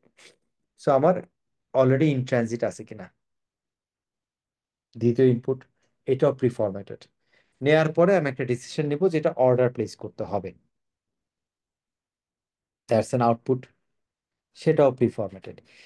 এই নেচারের ডিসিশন মেকিং যেগুলো আমরা রেগুলার বিজনেসে নেই, এইগুলোকে আমরা বলেছি প্রোগ্রামড ডিসিশন মেকিং, যেটা ডেটার রিপোর্টিং এ হয়। আমরা কালেকশন করি, টাকা কালেক্ট করতে হবে, আমার কোনটা এইজিং, তো আমরা জানি সবাই, তাই না, receivable ageing. So receivable ageing দিয়ে আমরা প্রায়োরিটি ডিসিশন নেই, যে আমরা বিজনেস টিমকে প্রেশার দিব কোন টাকাগুলো কালেকশন করার জন্য। That is also routine decision making or program decision making. So এরকম অনেক ডিসিশন মেকিং বিজনেসে থাকে যেটা ইজ প্রোগ্রামড। আরেক ধরনের ডিসিশন মেকিং হচ্ছে নন প্রোগ্রাম ডিসিশন মেকিং, যেটা এরকম direct fixed type of input, fixed type of processing and fixed type of output না, এবং সেগুলা রেগুলার একটা ফ্রিকোয়েন্সিতে আমরা নেই না। কিরকম? আমি দেখতেছি যে আস্তে আস্তে মার্কেটে কম্পিটিশন বাড়তেছে, বাট সামহাও আমি একটা প্রফিটেবিলিটি অ্যানালাইসিসে দেখতে পেলাম যে আমরা, আমাদের profitability in terms of say GP কমে যাচ্ছে, জিপি বা ইউনিট ইকোনমিক্সে দেখতেছি চেঞ্জ আসতেছে, যে আমরা আমাদের ওভারঅল কোম্পানি লেভেলে unit economics changing and GP লেভেলটা কমে যাচ্ছে। সো এখন আমি আইডেন্টিফাই করার চেষ্টা করছি যে কেন কমে যাচ্ছে। তখন আমি আইডেন্টিফাই করতেছি যে আমার প্রোডাক্ট হচ্ছে চারটা, প্রোডাক্ট লাইন চারটা ধরে নেই hypothetically, A B C D. আমার profit margin on C, product C is has gone significantly low, because মার্কেটে কম্পিট করতে গিয়ে এটা আমার প্রাইস প্রচন্ড কমায় ফেলতে হয়েছে এবং এটা কস্ট এভার ইনক্রিজিং। সো আমি এখন চিন্তা করলাম যে আচ্ছা, হোয়াট ইফ আমার যে চারটা প্রোডাকশন লাইন সবসময় বিজি থাকে প্রোডাক্ট এ বি সি ডি জন্য, হোয়াট ইফ আমি প্রোডাক্ট সির প্রোডাকশন 50% কমাই দিয়ে ওই 50% যে আমার ইউটিলাইজেশন কমে যাবে আমার প্ল্যান্টের, ওই ইউটিলাইজেশনটা আমি মোস্ট প্রফিটেবল প্রোডাক্ট এ, সেই প্রোডাক্টে যদি অ্যাপ্লাই করি, তাহলে কি হবে? What if? Now I need to know, I want to make a decision with a hypothesis, যে আমি প্রোডাক্ট সি 50% প্রোডাকশন কমাই দিয়ে প্রোডাক্ট এর 50% প্রোডাক্ট বাড়াই দিয়ে, বা আমি জানতে চাই কোনটা বাড়াই দিলে আমার কি হবে, প্রোডাক্ট এ বি ডি তিনটার কোনটা কত রেশিওতে বাড়াই দিলে I will make optimum profit. So আমি একটা ডিসিশন নেব, এইটা আমি এখন ইনফরমেশন কালেক্ট করব, কালেক্ট করে প্রসেস করব, প্রসেস করে একটা আউটপুট নিব, সেখান থেকে আমি একটা ডিসিশন নিব যে আমি প্রোডাক্ট সি 50% কমাই দিয়ে প্রোডাক্ট বি এত পার্সেন্ট বাড়াবো, প্রোডাক্ট এ এত পার্সেন্ট বাড়াবো, প্রোডাক্ট ডি এত পার্সেন্ট বাড়াবো, আমার আন্ডার ইউটিলাইজ ক্যাপাসিটিকে ইউজ করব, তাতে আমার ম্যাক্সিমাম প্রফিট হবে। That is the decision I want to make. দেখেন এই ডিসিশনটা এমন না যে প্রত্যেক সপ্তাহে আমরা এই ডিসিশন একবার করে নেব, সাধারণত অর্গানাইজেশন নেবে না, তাই না? এটা একটা ad hoc, one of kind of scenario. Second, এই ডিসিশনটা নিতে গিয়ে আমি আসলে ইনপুট হিসাবে কি কি নিব, এইটাও এই ডিসিশনকে কেন্দ্র করে আমরা ডিসিশন নিচ্ছি যে কি কি ইনপুট নিব। আমি কি লাস্ট 6 মাসের সেলস দেখবো প্রত্যেকটা প্রোডাক্টের? কস্টিংটার বেস কি করব, আমার এখন টেম্পোরারিলি প্রোডাক্ট সি এর কস্টিং হাই হচ্ছে নাকি এটা পার্মানেন্ট হচ্ছে। সো এই অ্যানালাইসিস করার জন্য আমি কি কি ইনফরমেশন কালেক্ট করব। প্রোডাক্ট বি এর ডিমান্ড, প্রোডাক্ট বি এবং ডি এবং এ, এই তিনটা প্রোডাক্টের ডিমান্ড মার্কেটে কতটা ইলাস্টিক, আমি প্রোডাকশন বাড়ায় দিলেই কি আমি মার্কেট শেয়ার পাবো, নাকি মার্কেট শেয়ার পাইতে হইলে আমাকে প্রাইস আবার কিছু কমাইতে হবে, তাতে প্রফিটেবিলিটির উপর ইম্প্যাক্ট কি হয়? There will be various questions demanding for various information from various sources. So আমি ইনপুট কি কি হবে, it is never programmed, it is never predefined. It is the decision making user who is determining যে input কি হবে। Again আমি process কিভাবে করে করব, আমি এটাকে কি হিসেবে ফর্মুলা দিয়ে করব, এখানে কি ওয়েটেড এভারেজ করব, দেন ফিল্টার করব, টপ নিব, মিন নিব, মিডিয়ান নিব, কি ফর্মুলায় নিব, কি ধরনের রেশিওতে নিব, this all are ad hoc. এই মোমেন্টে এই ডিসিশন নেওয়ার জন্য আমি ডিসিশন নেব কি কি ভাবে আমি এটাকে প্রসেস করব, not like inventory order replacement. Output কিভাবে দেখলে আমি এটা থেকে আসলে সত্যিকার একটা ইনফরমেশন পাবো যেটার উপরে বেস করে ডিসিশন নেব, আউটপুট ফরম্যাটটা কি হবে, এটাও ad hoc, not pre decided. এই যে ডিসিশন মেকিং সিস্টেম যেটাকে বলতেছি আমরা, এটাকে বলি আমরা non program decision making. Okay, so program decision making যেখানে input, processing and output more predefined structurally, non program decision making যেখানে ইনপুট, প্রসেসিং এন্ড আউটপুটের ফরম্যাটটা প্রিডিফাইন্ড না, ইটস অ্যাড হক, যখন প্রয়োজন তখন ডিসিশন নিচ্ছি। সো জেনারেলি বিজনেস ডিসিশন এই দুই রকমের, প্রোগ্রামড এন্ড নন প্রোগ্রামড। এইটুকু পর্যন্ত ক্লিয়ারলি বোঝা গেছে? জি স্যার। Yes, sir. গ্রেট। নন প্রোগ্রাম, এই প্রোগ্রাম ডিসিশন মেকিং যখন আমরা বলি তখন যে সিস্টেমটা আমরা ইউজ করি সেই সিস্টেমটাকে আমরা বলি হচ্ছে এমআইএস, ম্যানেজমেন্ট ইনফরমেশন সিস্টেম, যেখানে আমরা প্রোগ্রাম ডিসিশন মেকিং এর জন্য ওই সিস্টেমকে ইউজ করি। দেখবেন এখন আপনারা মিলাইতে পারবেন, আমরা বলি ডেটর্স এমআইএস, আমরা বলি ইনভেন্টরি এমআইএস। আপনি দেখবেন ওই এমআইএস আপনি যদি 5 কলামে ম্যানেজমেন্টের কাছে দেন, কিন্তু একদিন শখ করে একটু আরেকটা কলাম এক্সট্রা দিয়ে আসলেন, তারপরে সপ্তাহে একটু 1 কলাম কমায় দিলেন, 3 কলামের দিলেন, আপনার ম্যানেজমেন্ট খুশি হবে না, রাগ হবে আপনার উপরে। কারণ এমআইএস তারা ওই 5 কলামে দেখে বছরের পর বছর অভ্যস্ত, because it has a fixed format of output, fixed format of input. এইটাকে বলি আমরা ম্যানেজমেন্ট ইনফরমেশন সিস্টেম, যেখানে আমরা routine or program decision making process করি অ্যান্ড আউটপুট তৈরি করি। অন দ্য আদার হ্যান্ড, যেখানে আমরা নন প্রোগ্রাম ডিসিশন মেকিং এর জন্য যে সিস্টেমটা ইউজ করি সেটাকে আমরা বলি decision support system, DSS, decision support system, DSS. Okay, এইটা হচ্ছে নন প্রোগ্রাম ডিসিশন মেকিং এর জন্য আমরা ইউজ করি। সো এই ডিসিশন সাপোর্ট সিস্টেমটা আমাদেরকে ইউজ করা নন প্রোগ্রাম ডিসিশন মেকিং। এবং নন প্রোগ্রাম ডিসিশন মেকিং এ কি হয়, আমরা আমরা কিন্তু এটা কিন্তু খুব বড় বড় টুল আছে পৃথিবীতে ডিসিশন মেকিং এর জন্য, যেটাকে আমরা এখন বিজনেস ইন্টেলিজেন্স টুল বলি, বিআই টুল বলি। হ্যাঁ, business intelligence tool. Now before I go to BI, let me ask you one thing. আমি যদি বলি যে আমি নন প্রোগ্রাম ডিসিশন মেকিং এর যে ডেসক্রিপশন দিয়েছি, সরি প্রোগ্রাম এবং নন প্রোগ্রাম ডিসিশন মেকিং এর, সেই কনটেক্সটে একটু চিন্তা করেন যে টাইপের এক্সাম্পল আমি ইউজ করেছি। আমি যদি বলি যে এই ধরনের ডিসিশন সাপোর্ট সিস্টেম টুল বা একটা সফটওয়্যার এই ক্লাসে যারা আমরা বসে আছি, আই এম শিওর আমরা সবাই ইউজ করেছি, what would be that tool?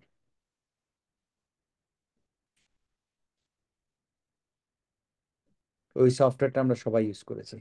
Microsoft Excel. Absolutely, Microsoft Excel হোক, গুগল শিট হোক, এই স্প্রেডশিট অ্যাপ্লিকেশন, সেখানে আমরা দেখেন আমি যা যা আলোচনা করলাম নন প্রোগ্রাম ডিসিশন মেকিং ওই ধরনের কাজই আমরা করি না? জি স্যার। হ্যাঁ। So Excel is a very good DSS, decision support system, যেটা আমাদের এই ধরনের নন প্রোগ্রাম ডিসিশন মেকিং এ সাহায্য করে। ওকে, কিন্তু সমস্যা হচ্ছে গিয়ে এক্সেল অ্যাডিকুয়েট না, এনাফ না। কেন না? এক্সেল এমন একটা ফরম্যাট, এমন একটা ফ্রেমওয়ার্ক আমাদেরকে দেয় উইচ ইজ টু ডাইমেনশনাল, যেখানে আমরা শুধু কলাম পাই আর রো পাই, রাইট? আমি যদি এরকম একটা অ্যানালাইসিস করতে যাই, আমি একটা সেলস অ্যানালাইসিস করতে চাচ্ছি, সেলস প্রসপেক্ট অ্যানালাইসিস বা পোটেনশিয়াল অ্যানালাইসিস, হ্যাঁ, মার্কেট পোটেনশিয়াল অ্যানালাইসিস। আমি চিন্তা করছি আমার প্রোডাক্ট এ বি সি ডি, চারটা প্রোডাক্টের জন্য নর্থ বেঙ্গল মার্কেটের ডিস্ট্রিক্টগুলার আমি সেলস অ্যানালাইসিস করতে চাচ্ছি for last 2 years, 24 months. Okay, মাস অনুযায়ী। এবার চিন্তা করেন আমি ডাটাটা সাজাচ্ছি, এবং সেটা রিটেল চ্যানেল, অনলাইন চ্যানেল আর ডিস্ট্রিবিউশনের থ্রু দিয়ে। ওকে, যে রিটেলে direct purchase, online distribution, corporate, আবার নানান রকমের চ্যানেল থাকতে পারে, রাইট? কোন চ্যানেলে, কোন মাসে, কোন প্রোডাক্ট, কোন জেলায় কি পরিমাণ সেল হয়েছে, I want to know this. Now আমি এক্সেলে যখন সাজাতে চাচ্ছি, তখন আমি একটা প্র্যাকটিক্যাল লিমিটেশনের সম্মুখীন হই, যে আমি রোতে আমি দিলাম মাস, জানুয়ারি 2000, কি বলে 22, ফেব্রুয়ারি 2022, মার্চ 2022, করে করে করে করে করে আমি একদম ডিসেম্বর 2024 পর্যন্ত গেলাম। তাহলে আমি রো কভার করে ফেলছি কি দিয়ে? মাস দিয়ে। এবার কলামে দিলাম প্রোডাক্ট এ বি সি ডি, জেলা কোথায় দিব? তাহলে প্রত্যেক জেলার জন্য আমার আলাদা করে একটা টেবিল লাগবে। জেলা দিলাম, ডিস্ট্রিবিউশন না রিটেল না অনলাইন না ডাইরেক্ট সেল না কর্পোরেট, সেইটার জন্য আবার কি করব? আরো টেবিল কম্বিনেশন লাগবে। বাট এইগুলোকে জয়েন করে আমি যে একটা ডিসিশন নিব, আমি যে একটা কমন সাবসেট খুঁজে নিয়ে যে করব, it becomes very difficult, challenging, impossible না, very difficult, challenging in Excel. Okay, so it's not a very friendly tool to allow us making such decisions, যেটা আমাদের ডিসিশন সাপোর্ট সিস্টেমে প্রয়োজন হয়। Now standard decision support system বা BI টুলগুলো কি offer করে? They offer a format call data cube, যেটাকে আমরা বলি ডেটা কিউব। রুবিক্স কিউব দেখেছি আমরা, যেখানে কালার মিলাই আমরা 6টা সাইডের, দেখেছেন না? অনেক ভিডিও পাওয়া যায় কত সেকেন্ডে জি কালার স্যার। মেটায়। তো এই যে রুবিক্স কিউবটাকে যদি আপনি চিন্তা করেন, it has got multiple dimension. প্রতিটা সাইডে you will have at least 2 dimensions, প্রত্যেকটা একটা টেবিলের মতো। সো 6টা সাইডে you have got 12 dimensions. But when it is inside the application software ভিতরে, and it is virtual, not a physical entity, then you actually have unlimited dimension. কারণ ওইটাতে আপনার শেপ নিয়ে চিন্তা করতে হবে না, যে 6 সাইডের কিনা, 8 সাইডের কিনা, right? So that's a virtual logical entity. তখন it can accommodate multiple and many and unlimited dimensions. সফটওয়্যারের ভিতরে, এই বিজনেস ইন্টেলিজেন্স সফটওয়্যারের ভিতরে ক্যাপাবিলিটি থাকে, তারা ডেটাকে সাজাইতে পারে এই মাল্টিপল ডাইমেনশন কিউবে। এটাকে আমরা বলি ডেটা কিউব। এবং তখন যখন তাকে প্রসেস করতে বলা হয় যে পার্টিকুলার এই প্রবলেমটা সলভ করার জন্য I want you to figure out এই কম্বিনেশনে কতটুকু আসে, তখন সে ওই কিউব থেকে ওই কম্বিনেশন করে আপনাকে ওই ডেটাটা দিতে পারে, ইনফরমেশন দিতে পারে, যেটার উপরে বেস করে you can make a decision. So DSS system actually works on this data modelling. তার জন্য আমি ইনপুট মডেলিং করি, ডেটা মডেলিং করি প্রসেসের জন্য, অ্যান্ড দেন আউটপুট মডেলিং করি, ডিজাইন করি যে কিভাবে আউটপুটটা চাই। তখন এই বিজনেস ইন্টেলিজেন্স সফটওয়্যারগুলো আমাদেরকে নন প্রোগ্রাম ডিসিশন মেকিং এ, যেখানে আমরা হোয়াট ইফ অ্যানালাইসিস করি। What if analysis A very important analysis. What if আমি যদি এই প্রোডাক্ট সেল করা বন্ধ করে ওই প্রোডাক্ট করি? হোয়াট ইফ আমি যদি, সে আমার জন্যই, আমি এখানে এই যে অর্গানাইজেশনে বসে আছি, আমার এখানে মাল্টিপল চ্যানেল আছে, আমার এখানে বি টু সি চ্যানেল আছে, বি টু সি চ্যানেলের মধ্যে আমার কর্পোরেট লাইট চ্যানেল অফ আছে। করে দাও। Sorry, oh okay, light off, no problem, unmute হয়ে গেছিল। সো যেটা হচ্ছে যে কর্পোরেট সেলস চ্যানেল আছে, আবার ডিজিটাল চ্যানেল আছে হেলথ কেয়ার সার্ভিস বেচার জন্য, ডাইরেক্ট সেলস কমিশন বেস আছে, রেফারেল চ্যানেল আছে, আবার দিকে বিটুবিতে দেখা যাচ্ছে আবার 1600 হাসপাতাল আমার কাছে স্যাম্পল পাঠায়। সো ওটা একটা বিটুবি সেলস চ্যানেল, হসপিটাল চ্যানেল আছে, ওখানে এজেন্ট চ্যানেল আছে, কালেকশন পয়েন্ট চ্যানেল আছে, রেফারেল চ্যানেল আছে। সো নানান রকমের চ্যানেল নিয়ে করি, কিন্তু সব চ্যানেল ইকুয়ালি প্রফিটেবল না। আমি কিছুদিন আগে একটা অ্যানালাইসিস করতেছিলাম আমার বিআই টিমের সাথে, যে আমার পুরো অর্গানাইজেশনের মধ্যে whether there is any bleeding unit, যেটা ব্লিড করতেছে আমরা হয়তো দেখতে পাচ্ছি না, যে ওইটাকে মেনটেন করার জন্য আমি যে ইভেন কর্পোরেটে যে রিসোর্স মেনটেন করতেছি, আমি সাপোর্টিং রিসোর্স মেনটেন করছি ল্যাবে বা ডাক্তার হিসেবে, দেখা যায় ওগুলাকে ওয়েট গুলা পুট করলে হয়তো সে জিপি পজিটিভ ওই লাইনের, বাট ওই ওয়েট গুলা পুট করলে ultimately that is not making money for the company, rather bleeding money for the company. আমি ওইটাকে স্টপ করে দিতে চাই। কিন্তু এইটা বোঝার জন্য আমার যে ডেটা সেট গুলো প্রয়োজন, যে ডেটাগুলো প্রয়োজন, যে প্যারামিটার গুলো প্রয়োজন, ওইটা একবার সাজায় দিয়ে ডিসিশন নেওয়া is a non program decision making, যেটার জন্য উই ইউজ এই বিআই টু। ওকে, যেমন আমরা এখানে প্রভাতে উই ইউজ মেটাবেস ইজ এ বিআই টু।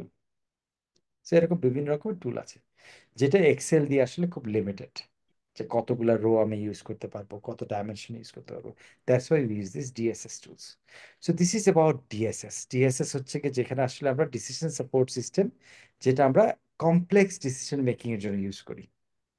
ওকে, সো এই যে ইনফরমেশন সিস্টেমের রোল আমরা আলোচনা করছিলাম তখন ইন ডিসিশন মেকিং, তাহলে দেখেন কত ভ্যালুয়েবল এই information system in our business life, তাই না? যেখানে আমরা এই ধরনের ডিসিশন মেকিং যদি অ্যাকিউরেট ইফেক্টিভ নিতে পারি, ইফেক্টিভ ডিসিশন মেকিং করতে পারি, তাহলে that will have a direct positive contribution impact on the business. So that's why this decision support system is very important. Operational efficiency and strategic planning. Strategic planning is all about knowing where do you stand, where do you want to go, and how the journey will be panned out. So that is strategic. Strategic money হচ্ছে গিয়ে how you win over competition. So সেই ক্ষেত্রে এই ধরনের complex decision making plays a very vital role for larger organisations, for dynamic organisations. Okay, so ওই জায়গায় we use DSS as a very important component. এখন পর্যন্ত DSS, MIS, decision making clear? কোনো question?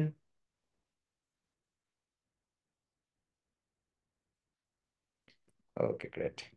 Thank you, sir.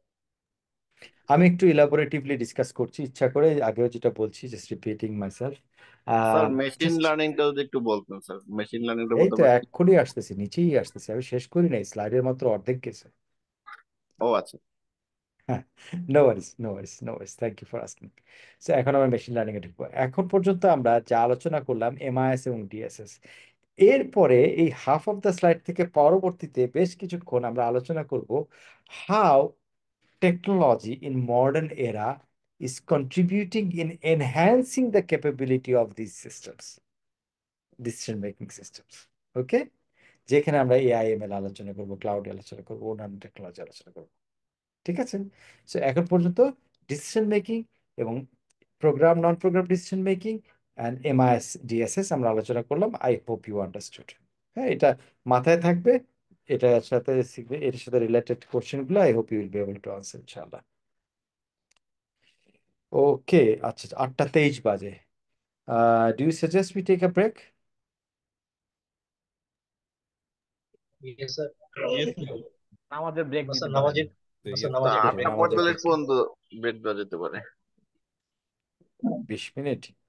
8:45। আচ্ছা, ঠিক আছে, let's take a break till 8:45 ইনশাআল্লাহ। Yes, thanks. Okay, let's get thank back you to sir. Saturday. Thank you.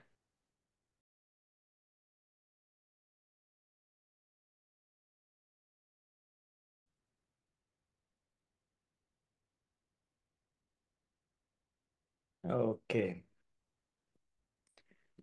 So আমরা discuss করছিলাম যে ডিসিশন সাপোর্ট সিস্টেম, এমআইএস আমরা discuss করলাম, ডিসিশন মেকিং এবং ইনফরমেশন সিস্টেম কি কাজে লাগে কোনো কিছু। সো এইবার এই সিস্টেমগুলা টেকনোলজিক্যাল অ্যাডভান্সমেন্টের সাথে সাথে কি ধরনের চেঞ্জ আসছে বা কি ধরনের টেকনোলজিক্যাল অ্যাডভান্সমেন্ট আমরা আসলে এই ধরনের সিস্টেমগুলোর সাথে ইন্টিগ্রেটেড হতে দেখছি, অ্যাপ্লিকেবল হতে দেখছি, সেটা নিয়ে আমরা একটু আলোচনা করবো। So firstly artificial intelligence and machine learning. So artificial intelligence কি জিনিস কে বলতে পারবেন, বা আর্টিফিশিয়াল ইন্টেলিজেন্স এবং মেশিন লার্নিং দুটোর মধ্যে পার্থক্য বা কোনটা কি একটু বলেন দেখি। এআই আর এমএল বর্তমানে কি জানেন, যে এআই কোনটা এমএল কোনটা? ChatGPT AI. হ্যাঁ, ChatGPT AI, okay good. আর অ্যান্ড মেশিন লার্নিং হচ্ছে যে যেমন রোবোটিক সার্জারি বা একটা হেল্পিং রোবট, লাইক এরকম জিনিস হতে পারে স্যার। Okay, thank you. আর কেউ?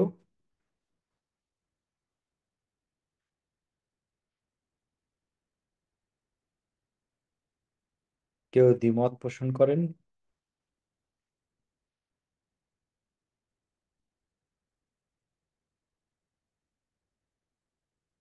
চ্যাট জিপিটি বুঝলাম এক্সাম্পল, বাট আসলে জিনিসটা কি, আর্টিফিশিয়াল ইন্টেলিজেন্স জিনিসটা কি? আপনি দুটো এক্সাম্পল দিয়েছেন, বাট আসলে স্যার জিনিসটা কি আর্টিফিশিয়াল artificial? ইন্টেলিজেন্স হচ্ছে যে বেসিক্যালি সফটওয়্যার বেস টোটালি, আর মেশিন লার্নিং ওকে। এর হচ্ছে যে সফটওয়্যার প্লাস হচ্ছে যে মেশিন দুইটা ইনভলভ থাকে, কম্বিনেশন। হুম। আর্টিফিশিয়াল ও, ইন্টেলিজেন্স হচ্ছে স্যার মেশিন লার্নিং এর মাধ্যমে ডিসিশন নেওয়ার মতো ক্যাপাবল একটা।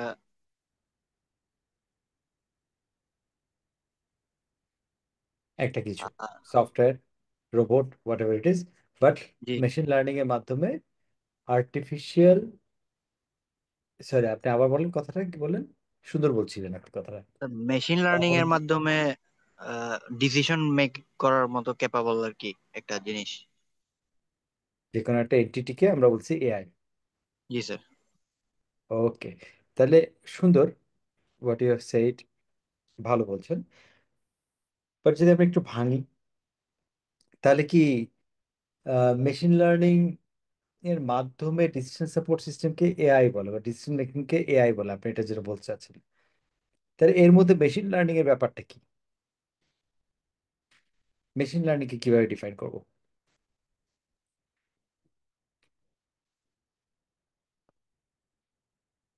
স্যার বিভিন্ন সময়ে বা কোনো কোয়ারি যদি মেশিনকে ইনপুট দেওয়া হয় সেক্ষেত্রে মেশিন এগুলা লার্ন করতে থাকে, ওই জায়গা থেকে মেশিন লার্নিংটার উদ্ভব আর কি। তো আমরা তো ইনপুট বিভিন্ন মেশিনে, বিভিন্ন কম্পিউটারে, বিভিন্ন সফটওয়্যারে বিভিন্নভাবে ইনপুট তো দেই, প্রতিনিয়ত দিই। ইভেন একটা আহ, যদি আমি অ্যাকাউন্টিং মেনটেন করতে চাই একটা অ্যাকাউন্টিং অ্যাপ্লিকেশনে, সেখানেও আমি জার্নাল এন্ট্রিগুলো দিই, তাই না, অ্যাডজাস্টিং এন্ট্রিগুলো দিই। আমি রেগুলার ইনভয়েস কি ইন করি, যার ফলে সে ওখান থেকে জিএল এ পোস্টিং করতে পারে, এবং সেটাতে সে লার্ন করে বলতে সে মনে রাখে, স্টোর করে, যেটাকে ইউজ করে স্টেটমেন্ট তৈরি করতে। Will that be termed as machine learning?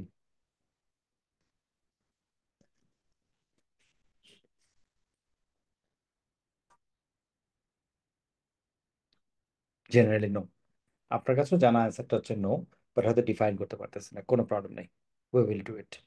আর কারো কোনো ওপিনিয়ন মেশিন লার্নিং এবং এআই সম্পর্কে?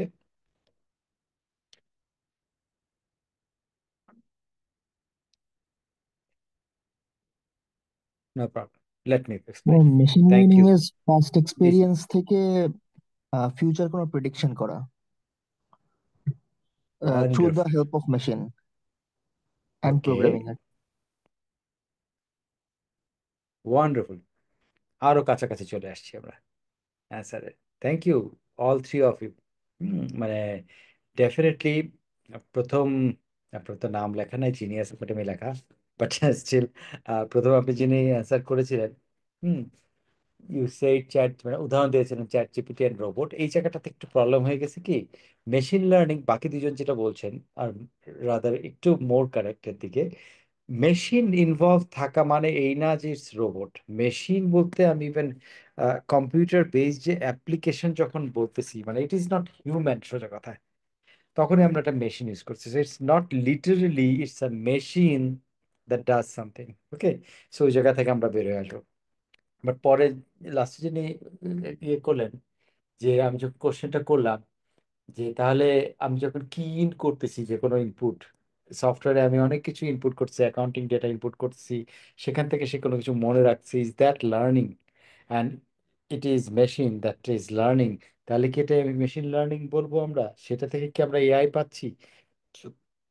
ওইটার রেসপন্স হিসাবে আহ মাসুক যেটা বললেন, তন্ময় বলি, তন্ময় যেটা বললেন সেটা হচ্ছে গিয়ে যে এক্সপেরিয়েন্স থেকে লার্ন করা। That is wonderful. এবার আসি, আমরা একটু ব্যাক করি, হ্যাঁ, একটু পিছনের দিকে যাই, কনসেপ্টটা একদম ক্লিয়ার হয়ে যাবে ইনশাল্লাহ। আহ, প্রথমত আমরা চিন্তা করি, আচ্ছা প্রথমে আমি আগে একটা জিনিস বলি, এআইটাকে আমি সিম্পলিফাইড ভাবে আগে ডিফাইন করে দিই। ওকে, আর্টিফিশিয়াল ইন্টেলিজেন্স। এবং আমি এটাও বলে দিচ্ছি machine learning is part of artificial intelligence. Machine learning এর ফলে আর্টিফিশিয়াল ইন্টেলিজেন্স বেটার কাজ করতে পারে, আবার সব আর্টিফিশিয়াল ইন্টেলিজেন্সে যে মেশিন লার্নিং থাকবে তা না। ওকে, সো দুইটার মধ্যে পার্থক্যটা হচ্ছে সব মেশিন লার্নিং হচ্ছে কি আর্টিফিশিয়াল ইন্টেলিজেন্সের পার্ট, বাট সব আর্টিফিশিয়াল ইন্টেলিজেন্স মেশিন লার্নিং এর পার্ট না। Let us put it like this. তার আগে আমরা আর্টিফিশিয়াল ইন্টেলিজেন্সটা একটু বুঝি। আর্টিফিশিয়াল ইন্টেলিজেন্স, ইন্টেলিজেন্স জিনিসটা কি? ইন্টেলিজেন্স জিনিসটা হচ্ছে কি the ability to make decision, the ability to choose and choose from an alternative. এইটা হচ্ছে কি ডিসিশনটা সাধারণত কে নেয়? মানুষ নেয়।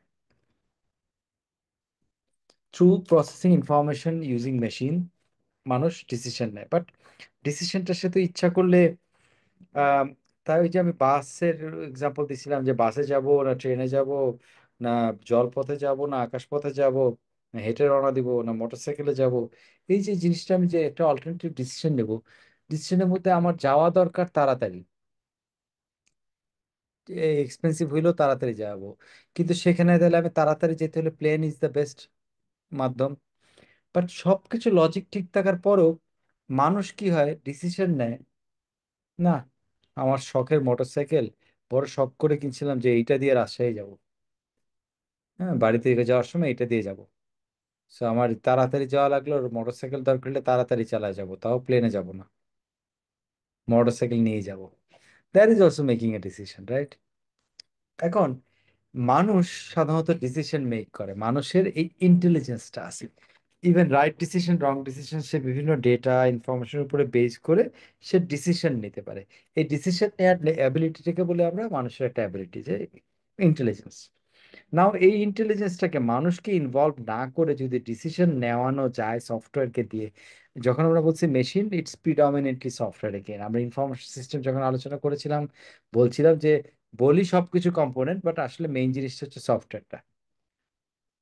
সিমিলারলি আমার সফটওয়্যার যদি এই ডিসিশন মেকিং এ করতে পারে, যে চুজিং অ্যামাং দ্য অল্টারনেটিভস, এটা যদি করতে পারে, তাহলে আমরা ওইটা বলতেছি হচ্ছে কি আর্টিফিশিয়াল ডিসিশন মেকিং, মানে হচ্ছে আর্টিফিশিয়ালি ইন্টেলিজেন্ট একটা কিছু। এখন সেটা হইতে পারে অ্যাজ সিম্পল অ্যাজ একটা ওয়ার্ক ফ্লো। কথার কথা, আমি একটা ক্রেডিট অ্যাপ্রুভাল ওয়ার্ক ফ্লো, যে বাকিতে বিক্রি করব, আমার সেলস পার্সন বলতেছে যে একটা কাস্টমার আসছে, সবসময় রেগুলার নেয় আমাদের কাছ থেকে, ও 50,000 টাকার ইনভয়েস বাকি রেখে যেতে চাচ্ছে। সেলস পার্সনের হাতে আমরা ওই অ্যাপ্রুভাল দেই নাই, অথরিটি দেই নাই যে তুমি বাকি চাইলেই কেউ দিতে পারবা। তখন সে কি করলো, একটা ওয়ার্কফ্লো খুললো। ওয়ার্কফ্লো মানে হচ্ছে কি সিকোয়েন্সিয়াল অ্যাক্টিভিটি চেইন। সে একটা অ্যাপ্রুভাল রিকোয়েস্ট পাঠাইলো তার সুপারভাইজারের কাছে, সুপারভাইজার অ্যাপ্রুভাল, ওটাকে রেকমেন্ডার, সুপারভাইজার রেকমেন্ড করলো, রেকমেন্ড করার পরে ওটা চলে গেল ফাইন্যান্সের কাছে। ফাইন্যান্স সাধারণত এটা কি করে, ফাইন্যান্স ওটাকে দেখে যে তার এক্সিস্টিং ক্রেডিট কতটুকু আছে, তার ক্রেডিট লিমিট কতটুকু, অ্যালাউয়েবল ক্রেডিট লিমিট কতটুকু, তার এক্সিস্টিং আউটস্ট্যান্ডিং কত আছে, দুইটার সাথে এটাকে ম্যাচ করে কিনা। ঠিক আছে, সো এইটা দেখার পরে ফাইন্যান্স বললো ইয়েস অথবা নো। সে ওর যদি নো হইলে তো ফেরত চলে গেল, ইয়েস হইলে যদি এটার অ্যামাউন্টটা, যদি সে কথার কথা 1 লাখ টাকার ভিতরে হয়, তাহলে ফাইন্যান্সের অ্যাপ্রুভালের পরে এটা অ্যাপ্রুভাল হয়ে যাবে। আর যদি 1 লাখ টাকার উপরে হয়, 1 লাখ 1 থেকে উপরে হয়, তাহলে এটা, এবং যদি 3 লাখ টাকার নিচে হয়, তাহলে এটা ডাইরেক্টর সেলসের, সেলস ডাইরেক্টরের লাগবে অ্যাপ্রুভাল। যদি এটা 3 লাখ 1-এর চেয়ে উপরে হয় এনি অ্যামাউন্ট, তাহলে এটা এমডির অ্যাপ্রুভাল লাগবে, সেলসের অ্যাপ্রুভালের পরে, সেলস ডাইরেক্টর অ্যাপ্রুভালের পরে। সো এই যে ডিসিশন মেকিংটা দেখেন, পর্যায়ে পর্যায়ে পুরো ওয়ার্কফ্লোতে বিভিন্ন রকমের ডিসিশন মেকিং চলতেছে, রাইট? এই ডিসিশন মেকিংটাকে যদি আমরা অটোমেট করি, যে লজিক গুলা বুঝাই দিই, মাল্টিপল অ্যাঙ্গেলে ইনপুট গুলা কিভাবে করে অ্যাসেস করতে হবে, এইটার লজিক গুলাকে যদি আমি বিল্ড করে দিই একটা সফটওয়্যারের মধ্যে, তাকে যদি ইন্টেলিজেন্সটা দিই যে সে বিভিন্ন প্যারামিটারের উপরে বেস করে, ইফস অর এগুলোর উপরে বেস করে সে একটা ডিসিশন দিতে পারবে, তাহলে আমি বলবো এটাকে একটা আর্টিফিশিয়ালি ইন্টেলিজেন্ট সিস্টেম, যদি সে ডিসিশনটা দিতে পারে, বাট বেসড অন কিন্তু configuration of rules, patterns and everything. Okay, তখন এটাকে বলবো এআই। নাও মেশিন লার্নিং এর ব্যাপারটা আসি। তার আগে আসি হচ্ছে গিয়ে এই যে আমরা ইনফরমেশন ইউজ হয় ডিসিশন মেকিং এর জন্য আমরা আলোচনা করছি। সো আমরা যখন ডিসিশন নেই অ্যাজ হিউম্যান বিং, বিভিন্ন রকমের লেটস পুট অ্যাসাইড দা এই এআই পার্টটা, একটু এআই পার্টটা আমরা একটু সাইডে রেখে দিই। আচ্ছা, আমরা এখন ফ্রেশ চিন্তা করি। আমরা একটু আগে একটা ডিএসএস এমআইএস আলোচনা করার সময় আলোচনা করছিলাম যে ইনফরমেশনের মেইন কাজ হচ্ছে কি ডিসিশন মেকিং। সিএস, আমি যে কোনো একটা ভালো ডিসিশন নিতে গেলে I collect information and based on that information, processed information, আমি ডিসিশন নেই। একদম রাইট। বাট কিছু কিছু ডিসিশন আছে যেগুলো আমরা সবসময় ইনফরমেশন কালেক্ট করি না। যেমন আমি যদি এক্সাম্পল দিই, যে একটা দোকানদার, আমি সবসময় একটা কমন এক্সাম্পল খুব রিপিটেডলি দিই আমি, যে একটা দোকানদার, যে কাপড়ের দোকান, হ্যাঁ, সে শীতকালে শীতের কাপড় তোলে, গরমকালে গরমের কাপড় তোলে। গরমকালে নিশ্চয়ই সে জ্যাকেট, মাফলার এগুলি দিয়ে দোকান ভর্তি করে রাখে না, তাই না? না, সে দোকানে কি কাপড় তুলবে এইটার জন্য সে কি আবহাওয়া অফিসের থেকে টেম্পারেচার রিডিং নেয় প্রত্যেক দিন, যে কালকের থেকে আমরা শীতের কাপড় তুলবো বিকজ আজকে রাতে টেম্পারেচার এত ডিগ্রি নিচে নেমে গেছে? বা সে আচ্ছা। কি মানুষের জনে জনে সার্ভে করে যে কারা শীতের কাপড় কাপড় খুঁজতেছে না গরমের কাপড় খুঁজতেছে? সেটা ডেটা কালেক্ট করে ওটা ইনফরমেশন কনভার্ট করে ডিসিশন নেয়? না স্যার। তা সে না স্যার, না স্যার। করে না, রাইট?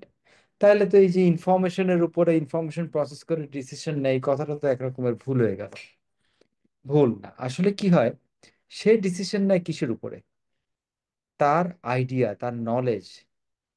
সেই নলেজটা কিসের উপরে? যে নভেম্বর আসলে, নভেম্বর মাস বাংলাদেশে বসে নভেম্বর মাস আসলে তখন আর শীত দিয়ে গরমের কাপড় সব নামায় ফেলতে হবে যা বিক্রি হয় না, নতুন অর্ডার দেওয়া যাবে না, আমার ওয়ার্কিং ক্যাপিটাল স্টক স্টাক করা যাবে না, আমাকে শীতের কাপড় তুলতে হবে। এই যে সে এই যে সে ডিসিশনটা নিচ্ছে, এই ডিসিশনটা নিচ্ছে বেসড অন তার এক্সপেরিয়েন্স। ওই যে আপনি বলছিলেন, তন্ময় বলছিল এক্সপেরিয়েন্স, রাইট? তার এক্সপেরিয়েন্স, যে এক্সপেরিয়েন্স থেকে তার কি ডেভেলপ করছে, তার নলেজ ডেভেলপ করছে। যে বাংলাদেশের কনটেক্সটে নভেম্বর মাসে ঠান্ডা পড়া শুরু হয় বা ডিসেম্বরে ঠান্ডা পড়া শুরু হয়, এবং নভেম্বর মাস থেকে মানুষজন গরমের কাপড় আর কেনে না টিল মার্চ। সো এই যে তার যে এই যে নলেজটা আসছে কোত্থেকে? এক্সপেরিয়েন্স থেকে। এক্সপেরিয়েন্সটা আসছে কোত্থেকে?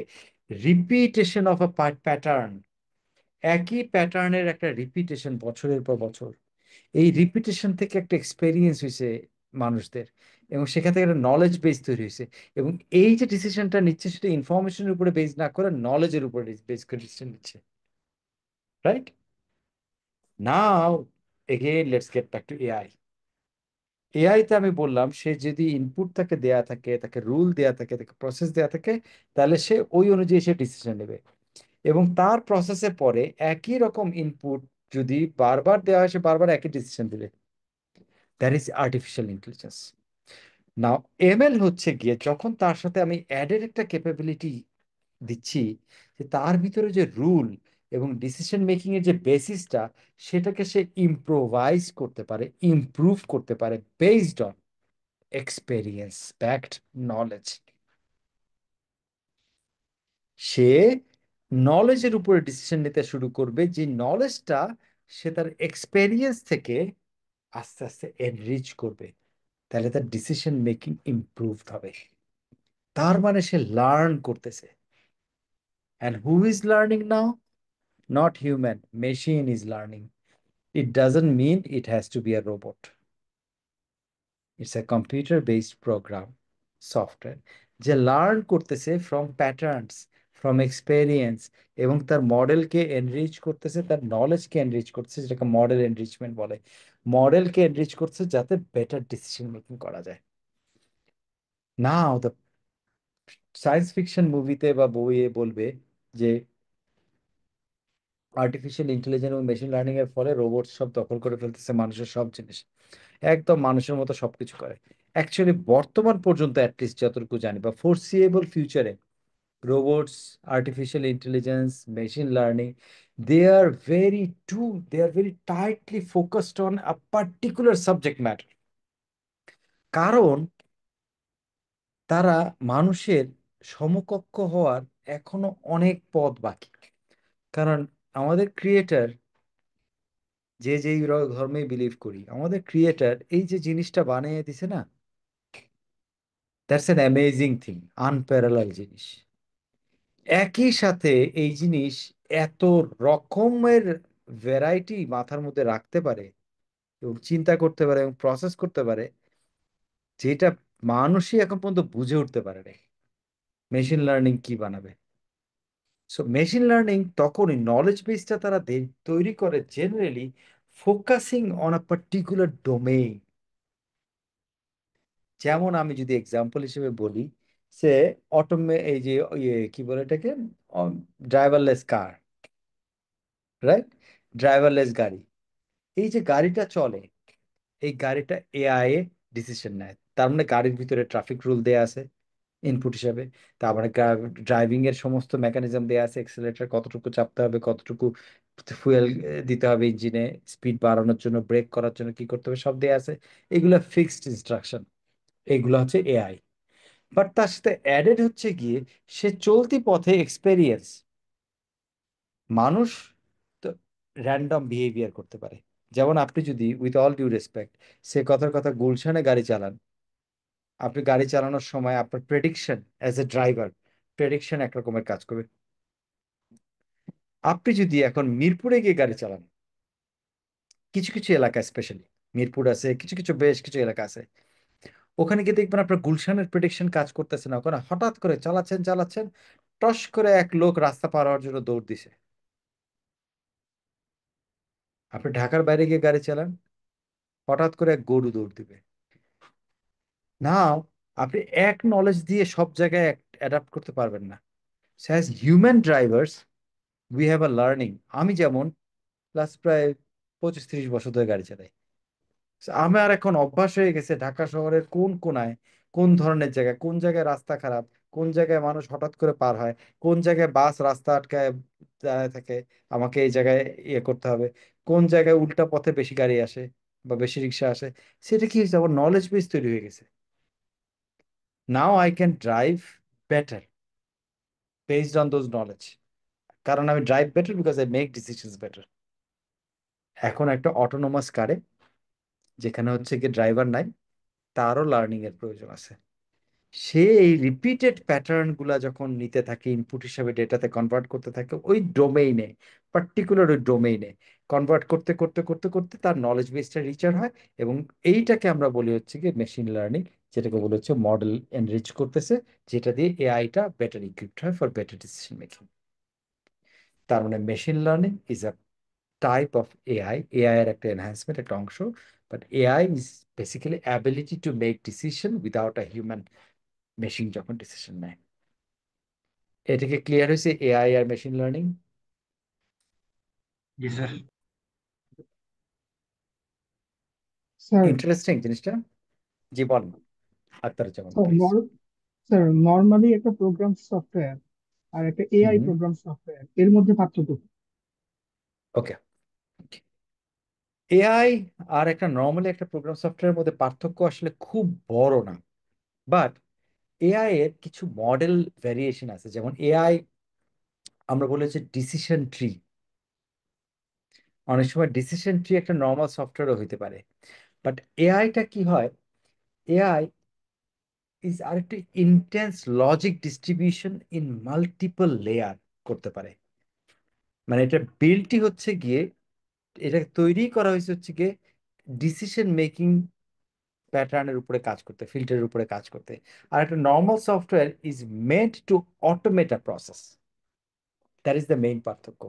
যখন তৈরি সফটওয়্যারটা একই রকম, but objective of developing that application যদি হয় যেটা বেটার ডিসিশন মেক করবে, একটা ডিসিশন ট্রি, টোটাল একটা নেটওয়ার্ক আর ফ্লো ডায়াগ্রামের ভিতর দিয়ে এই ওয়েতে এসে লজিক ক্যালকুলেট করবে, তখন উই জেনারেলি ডিফাইন যে it's an AI based application.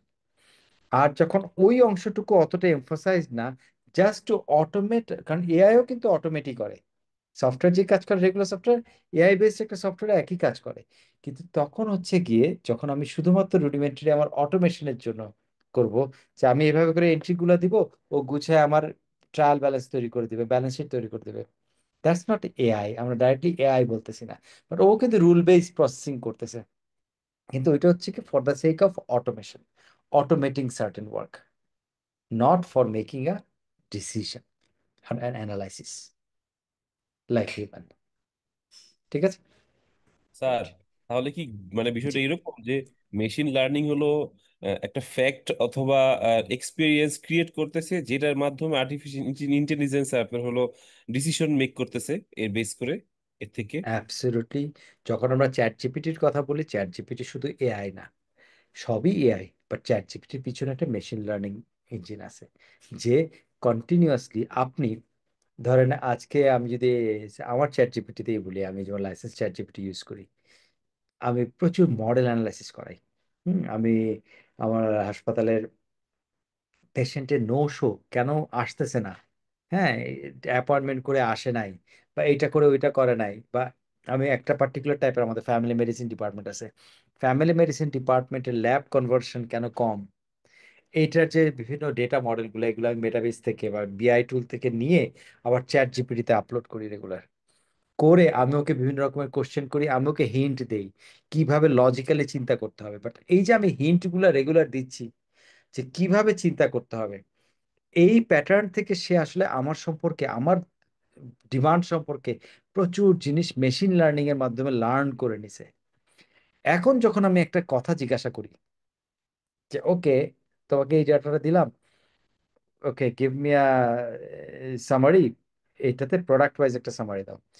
যখন আমি প্রোডাক্ট ওয়াইজ এবং চ্যানেল ওয়াইজ সামারি দিতে বললাম, বললাম যে প্রোডাক্ট চ্যানেল ওয়াইজ একটা সামারি দাও, ওর সঙ্গে সঙ্গে আমার 7টা চ্যানেল, 18টা প্রোডাক্ট ক্যাটাগরি সব কম্বিনেশন করে সে আমাকে সুন্দর করে বলে দেবে। আমি তখন যদি বলি হাই প্রায়োরিটি ওয়ান দাও, ও জানে এক্স্যাক্টলি আমার হাই প্রায়োরিটি বলতে কোন কোনটা বোঝায়। So the machine has learned, the ChatGPT has learned, that is machine learning. Okay, আমি কোশ্চেনটা ভুলে গেছি, আমি তো উত্তর দিলাম স্যার কি চিন্তা করে, বাট এআই আপনার এর উত্তর পিছনে পেয়েছেন যে কিনা? কাজ, স্যার এআই এর পিছনে যে কাজটা সেটা হচ্ছে মেশিন লার্নিং। মানে এআইটা তো এআই আমাকে এর ডিসিশন মেক পিছনে, করবে। তবে জি স্যার। সব এআই এর পিছনে সবসময় মেশিন লার্নিং থাকে না, বাট ইদানিং আমরা যত এআই দেখি সব কটার পিছনে সাধারণত মেশিন লার্নিং আছে। আর এআইটা স্যার হচ্ছে প্রিসেট কিছু এআইটা ডাটা দিয়ে এআইটা হচ্ছে কি just decision making ability. Ability, মানে কিছু ডাটা আমরা সেট করে দিব, সেটা সেই অনুযায়ী সে আমাকে ডাটা ডিসিশন ফিক্সড দিবে। ডেটার উপর হইতে পারে, সেটা ফিক্সড ডেটার উপর হলে তখন আমি বলি এটা এমএল না, কারণ আমি ডেটা তো পিছনে জি সোর্স চেঞ্জ করতে পারি। ধরেন আমি আজকে ডেটাবেজের মধ্যে, আমার ডেটাবেজের ভিতরে আমি একটা এআই বেস সিস্টেম আছে যেটা আমাকে ডিসিশন মেকিং হেল্প করে, যেটার পিছনের ডেটাটা আজকে আমি একটা পার্টিকুলার সিস্টেম থেকে 5 বছরের ডেটা দিলাম, তারপর লেটেস্ট যে ডেটাগুলো দিলাম সেই ডেটার উপরে বেস করে তার তো ডিসিশন চেঞ্জ হয়ে যেতে পারে। This is still AI, but it is not improving its model based on input. So it is only AI. But when it improves its model further in some with some logic, ওটার জন্য একটা AI build করা আছে ভিতরে, তখন we call it machine learning. বুঝা গেছে? জি তো স্যার, ইয়েস। আলটিমেটলি স্যার এখন সবই মেশিন লার্নিং হয়ে যাবে আর কি, মেশিন লার্নিং এই হয়ে যাবে। মেজরিটি এখন majority machine learning back AI.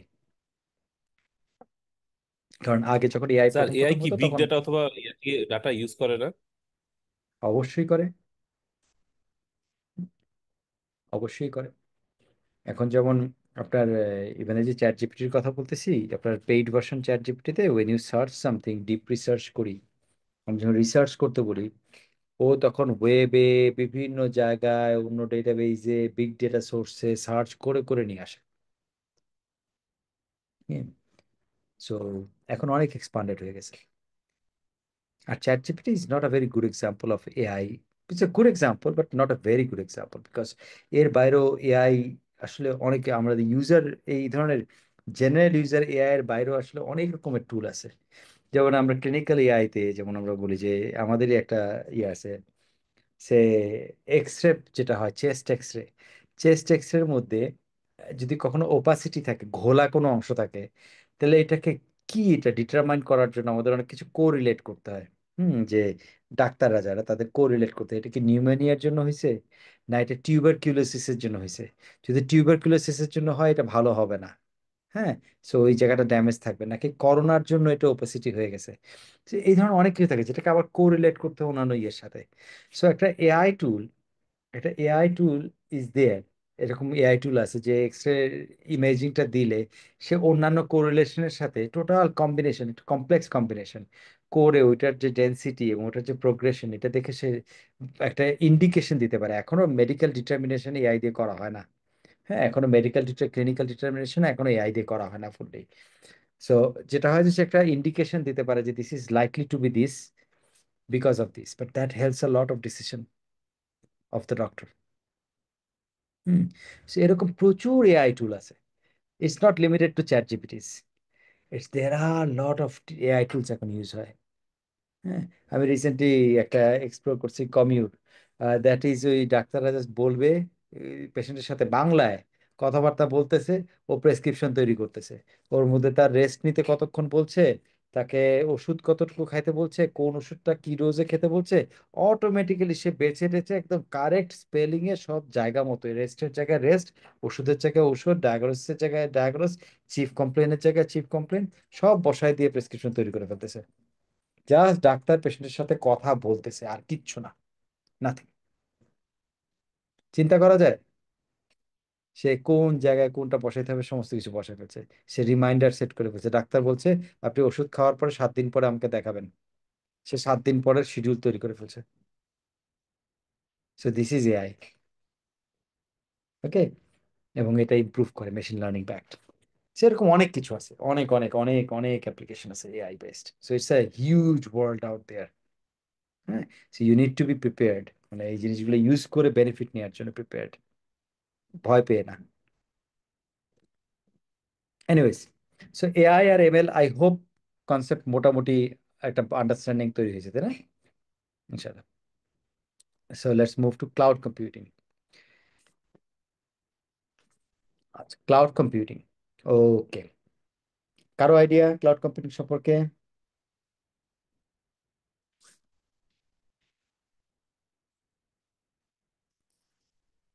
কোনো আইডিয়া? স্যার এটা কি বেসিক্যালি আমরা যে ব্যাকআপ হিসেবে ক্লাউড ইউজ করি ডাটাবেজ রাখার জন্য, এটা কি ক্লাউড কম্পিউটিং হিসেবে আমরা কাউন্ট করতেছি স্যার? জি জি জি জি, ওটাই। স্যার আমি বলতে চাই, বলেন বলেন প্লিজ। ক্লাউড কম্পিউটিং হচ্ছে যে এখন প্রফেশনাল ফিল্ডে অনেকগুলো সফটওয়্যার থেকে অনেক বেশি এক্সপেন্সিভ, তো সবার আসলে ক্যাপাবিলিটি থাকে না যে ওই সফটওয়্যার গুলো নিজেরা পারচেজ করে তারপর ওখানে আহ, মানে ইউজ করার। তো ইন দ্যাট কেস মানুষজন এই ক্লাউড কম্পিউটিং এর সাহায্যটা নেয়, যেটা হচ্ছে যে অনলাইন বেসড। সেখানে হচ্ছে যে মানে হচ্ছে যে ওইটার ওনার আরেকজন থাকবে, বাট এটার এক্সেসটা আমাদেরকে দেওয়া হবে যাতে আমরা ইউজ করতে রাইট, পারি। আপনাকে ইউজ করতে দিবে। হুম, জি, এটা হচ্ছে মানে ক্লাউড কম্পিউটিং। রাইট, আপনি ডেসক্রাইব করেছেন ঠিক মতো।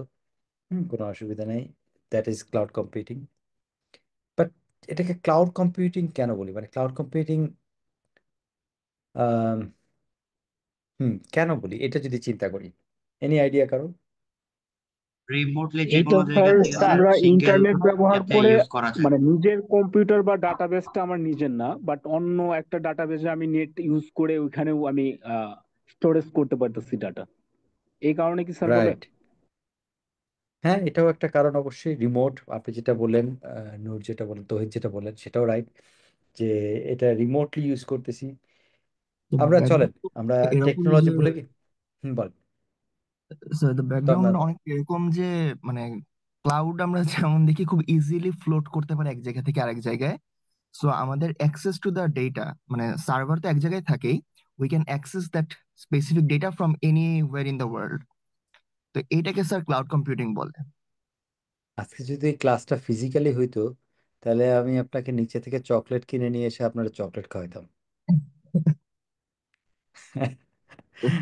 Great answer, beautiful answer.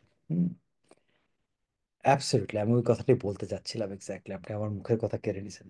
হুম সেটা হচ্ছে, দেখেন আমরা যখন ক্লাউড চিন্তা করি, ক্লাউডের কিছু অ্যাট্রিবিউট, কিছু প্রপার্টি আছে। মেঘ, ক্লাউড বলতে ক্লাউড ভুলে যান টেকনোলজি। হুম মেঘ, ক্লাউড, আকাশের মেঘ। কেউ এরকম শুয়ে শুয়ে কল্পনা করতে পারে আকাশের মেঘ হাতি শেপের দেখা যাচ্ছে, তো এটা হাতি। কেউ যদি বাছুর চিন্তা করে ওটা বাছুর, কেউ যদি পাহাড় চিন্তা করে ওটা পাহাড়, right? So cloud doesn't have a particular shape, particular size, particular location. So it's quite fluid, right? এর particular কোনো rigidity নাই, এর shape, size, location কোনো কিছু নাই। But we have this, it is there. ঠিক যখন আপনার কম্পিউটিং, আপনারা যে এক্সাম্পলগুলো একটু আগে বলতেছিলেন, কম্পিউটিং এ আমি যখন ডেটা রাখতেছি, আমার জিমেইল আমি ইউজ করতেছি, গুগলের মেইল, আমার হাজার হাজার ইমেইল, কোথায় আছে এটা? আমেরিকার কোন শহরে স্টোর করা, নাকি ইন্ডিয়াতে? আমার ইমেলের সাইজ যদি এখন অলরেডি 13 GB হয়, আমার মতো কত লক্ষ কোটি ইউজার আছে, তাদের সবার মিলে ইমেলের সাইজ কত? তা আমার ওই হার্ড ডিস্কটা কত সাইজের, মেশিনটা কত বড়? This are questions that we don't know the answer for, right? Just like cloud, যে এটার সাইজ কতটুকু, কোথায় আছে, কি শেপে আছে, তাই না? We just use it because it is there. এই কনসেপ্ট থেকে it is called cloud computing, because the ইউজারের কাছে এটা মেঘের মতোই একটা entity, that you have it, but you don't know the size, you don't know the location, you don't know the shape, you don't know the form of it, you just use it, it exists. So এখন philosophical জায়গাটা রেখে আমি যদি এখন আরো theoretical জায়গায় আসি, হ্যাঁ, যে ক্লাউড কম্পিউটিং, ইয়েস, ইমু যেটা বলতেছিলেন, ইমু যেটা বলতে শুরু করলেন এবং পরে তো যেটা বললেন, যে cloud computing is, yes, remotely আমরা ইউজ করি ফার্স্ট অফ অল। এবং ক্লাউড কম্পিউটিং আপনি এক্সাম্পল হিসেবে বলতেছিলেন যে এক্সপেন্সিভ, আমার যে লোকাল সফটওয়্যার ইউজ করা, সবকিছু ইউজ করলে expensive in the sense not only the software, ওটার জন্য যে রিসোর্স লাগে, যে হার্ডওয়্যার লাগে, যে নেটওয়ার্ক লাগে, সমস্ত কিছু মেনটেন করা, ওটার সিকিউরিটি এনশিওর করা, স্পেশালি ফর এ কোম্পানি, একটা company level this might be expensive. সেই জায়গায় আমি আমার যতটুকু প্রয়োজন, হয়তো আমার যে সফটওয়্যারটা আমি ইউজ করবো, এই সফটওয়্যারটা কিনতে গেলে কথার কথা 10 লাখ টাকা লাগে, এবং তার হার্ডওয়্যার আনুষঙ্গিক কি করে মাসে আমার একটা ভালো খরচ চাই। কিন্তু আমার সফটওয়্যারটা ইউজ করবে অফিসের মাত্র 3 জন মানুষ, বাকিদের দরকার নেই, ওই 3 জন ইউজারের দরকার। 3টা ইউজারের জন্য আমি এত বড় ইনভেস্টমেন্টে যাবো কেন? আমি যদি দেখি ক্লাউডে এই সফটওয়্যারটা available for me two rent, এবং সেটা পার ইউজার বেসছে, যে 3 জন ইউজার $10 করে প্রতি মাসে দিতে হবে, $30 পার মান্থ, ওয়েল, 3,000 টাকায় কর্মসভার। সো কস্টের দিক থেকে, yes, this might be cost effective for in certain context, but it is not always about cost only, it is about more things. কি, এই যে যখন আমরা বলতেছি যে এটার সাইজ সম্পর্কে জানি না, বা যে আমি যদি এখন ডেটা, আমার কখনো যদি খুব বেশি পরিমাণ ডেটা স্টোর করার প্রয়োজন হয়, বা কোনো কারণে খুব ট্রাফিক বেড়ে গেল, আমার কোম্পানির সফটওয়্যারের চিন্তা করেন, ইন্ডিভিজুয়াল না, এটা কোম্পানির একটা সার্ভার, আমি এটা আমার সার্ভার রুমে রাখলাম, আমি একটা সার্ভার কিনলাম, সার্ভার বলতে একটা কম্পিউটার, হাই এন্ড কম্পিউটার, যার একটা নির্দিষ্ট হার্ড ডিস্ক ক্যাপাসিটি আছে, স্টোরেজ ক্যাপাসিটি, যার নির্দিষ্ট র্যাম আছে, যার একটা ক্যাপাসিটি আছে, একসাথে কতজন ইউজার এটাতে লগ ইন করতে পারে না, এটা আছে। এবং সে সময় আমার কোনো কারণে এরকম হলো যে আমার কোনো কারণে ইউজেজ যা নর্মাল হয় তার 5 গুণ হয়ে গেল, so the system will collapse, I don't have scalability. But if it were hosted on the cloud, আর সেটা যদি অটো স্কেলিং ফিচার থাকতো, কারণ আমি তো ওটা শেপও জানি না, সাইজও জানি না, আমি বলছি ভাই তোমার যদি বেশি বাড়ে তুমি বাড়াবা, তোমার 5 গুণ কেন 50 গুণ ইউজার হঠাৎ করে আসলো, nothing will happen. So cloud gives me scalability. আমার এখানে যেখানে সার্ভারটা রাখা আছে, বাই চান্স যদি একটু আগুন লেগে যায়, সব ডাটা গেল। কত টাকার জানি সার্ভার ছিল, 400 কোটি না কত টাকার জানি ভুলে গেছি। এই যে বারবার করে 400 কোটি টাকার সার্ভার চলে যাচ্ছিল জুলাই। সো 400 কোটি টাকার সার্ভার তো গেল। সো 400 কোটি টাকার সার্ভার হচ্ছে বড় কথা, more important is the information. হ্যাঁ, সে ইনফরমেশন তো গেল। But if it were cloud, ওখানে তো আগুন লাগানো টাফ। আর একটা প্রপার্টি হচ্ছে ক্লাউডের, মানে ওখানে সিকিউরিটিটা সে এনশিওর করতেছে, কিন্তু ক্লাউডের সিকিউরিটিটা বেশি এনশিওর করতে পারতেছে কেন জানেন? এই যে আমি বললাম যে আমার জিমেইল, আমাদের সবার জিমেইল কি একটা কম্পিউটারে সেভ করা? না, cloud works as a cluster. Cluster কি জিনিস? ক্লাস্টার হচ্ছে কি, আপনারা মৌচাক দেখছেন? মৌমাছির মৌচাক, মৌচাকের ভিতরে এরকম ষড়ভুজের মতো হানিকম্ব যেটাকে বলে, ছোট ছোট ছোট ছোট ফুটা কি থাকে ওখানে, সব করে তো মধু স্টোর থাকে। কিন্তু মধু যখন আপনি মৌচাক থেকে এক্সট্রাক্ট করেন, বা মৌমাছি যখন মৌচাকে মধু রাখে, তারা ওই সেল ধরে ধরে রাখে না যে এই খাঁচায় আমার মধু থাকবে। তারা মৌচাকে মধু রাখে, মধুটা ডিস্ট্রিবিউটেড হয় এই মোমের ক্লাস্টারগুলোতে, এই মোমের খোপগুলাতে। আর মৌচাক কি হয়, স্টার্ট হয় ছোটতে, যখন মধু বাড়তে থাকে আস্তে আস্তে মৌচাক কি হয়, বড় হয়, কারণ সেলের সংখ্যা বাড়তে থাকে। ঠিক ক্লাউড কম্পিউটিং এ ক্লাউডের যে স্টোরেজ গুলা, সেগুলো অনেকটা এরকম। হয়তো ক্লাউডটা শুরু করা হয়েছে 10টা কম্পিউটার এক জায়গায় করে এইটাকে স্টোরেজটা ডিস্ট্রিবিউট করে, যে একটা ডেটা আসলে ও 10টা কম্পিউটারে ডিস্ট্রিবিউটেড হিসেবে থাকবে।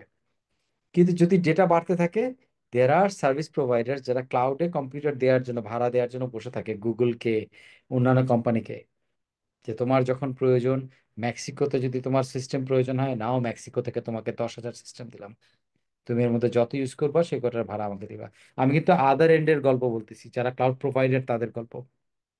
So, এই ওয়েতে মৌমাছির মৌচাকের মতো তাদের ওরকম হানিকম, তাদের এই মেশিন গুলা তারা ওই ক্লাউড নেটওয়ার্কে অ্যাড করে, যার ফলে ক্লাউডের যে স্টোরেজ ক্যাপাবিলিটি, প্রসেসিং ক্যাপাবিলিটি, এটা স্কেলেবল, যে কোনো সময় স্কেল আপ করা যায়। So these are the attributes of cloud service, যেটা আমার লোকাল সার্ভিসের থেকে ডিফারেন্স করে। So it's not only cost, it's efficiency, it's security, it's access. আমি এক সময় 2013 সালে একটা স্টার্ট আপ করেছিলাম, একটা গ্লোবাল স্টার্ট আপ। আমি আমেরিকার ইয়েতে দেলোয়ার স্টেটে ইয়ে করেছিলাম, রেজিস্টার করেছিলাম স্টার্ট আপটা। It was a freelancing marketplace, global freelancing marketplace, but with some innovation in it, very very important good innovation in it. ওইটা করার সময় I used AWS, Amazon Web Service, একটা ক্লাউড সার্ভিস। হ্যাঁ, তখন বাংলাদেশের সবাই cloud service খুব একটা চিন্তা না বা ইউজ করতো না। সো ওই ক্লাউড সার্ভিসটাতে ইউজ করেছিলাম, এমনভাবে ওটার স্কেলেবিলিটি প্ল্যান করেছিলাম যে আমার অনেক ফ্রিল্যান্সার ছিল ফিলিপিন্সের, অনেক ফ্রিল্যান্সার ছিল ইন্দোনেশিয়ার, কিছু ফ্রিল্যান্সার আবার হচ্ছে কি সাউথ আমেরিকান ছিল, কিছু অস্ট্রেলিয়া থেকে ছিল। সো কি হতো, যদি কোথাও কখনো লোড বেড়ে যায় দিনের একটা সময়ে, তখন ওই ক্লাউড ইনস্ট্যান্সটা ওই এলাকায় একটা ইনস্ট্যান্স তৈরি করে, সফটওয়্যারের কপি তৈরি করতো, যাতে তারা পারফরমেন্স ভালো পায়। আর আমি যদি এরকম সার্ভার নিয়ে দৌড়াদৌড়ি করতে হতো, আমার পক্ষে সম্ভব ছিল না, রাইট? সো ক্লাউড বলে এই জিনিসটা করা হয়েছে। So, এই যে বেনিফিটটা, cloud offers a lot of benefit being a virtual cloud like entity.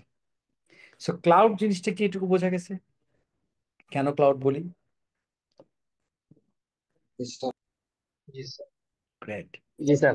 এবার আসি, স্যার আমরা ওরাকল ইউজ করতাম, সারা বিশ্ব থেকে একযোগে একটা সফটওয়্যারে ওরাকলে কাজ করতাম, আমরা বাংলাদেশ অ্যাবসলিউটলি, থেকে করতাম, অ্যাবসলিউটলি, ইউএসএ থেকে করতো, এটাই আর কি স্যার।